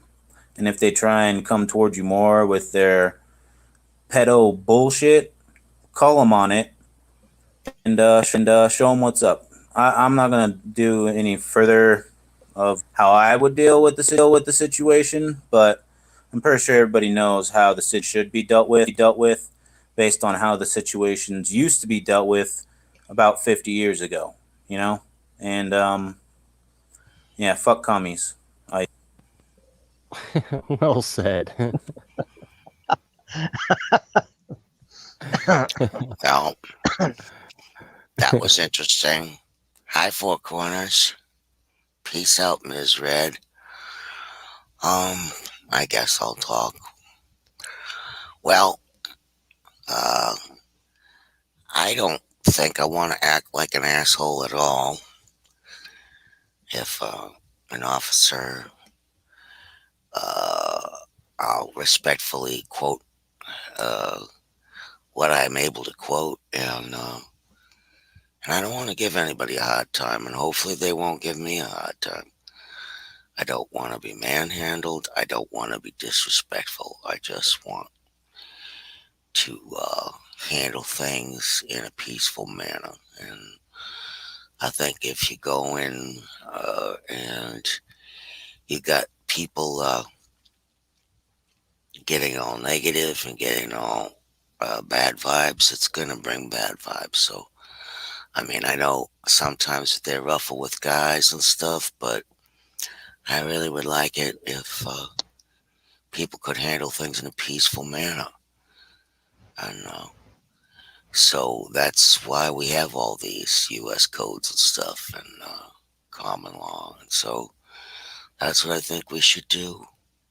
don't have to get into a fight. We have to just give them the knowledge, because a lot of these guys don't have the knowledge. So I yield. Thank you, Scrimshaw. Well said. I guess And, I'll give it a shot here we go. before we get off here. Well,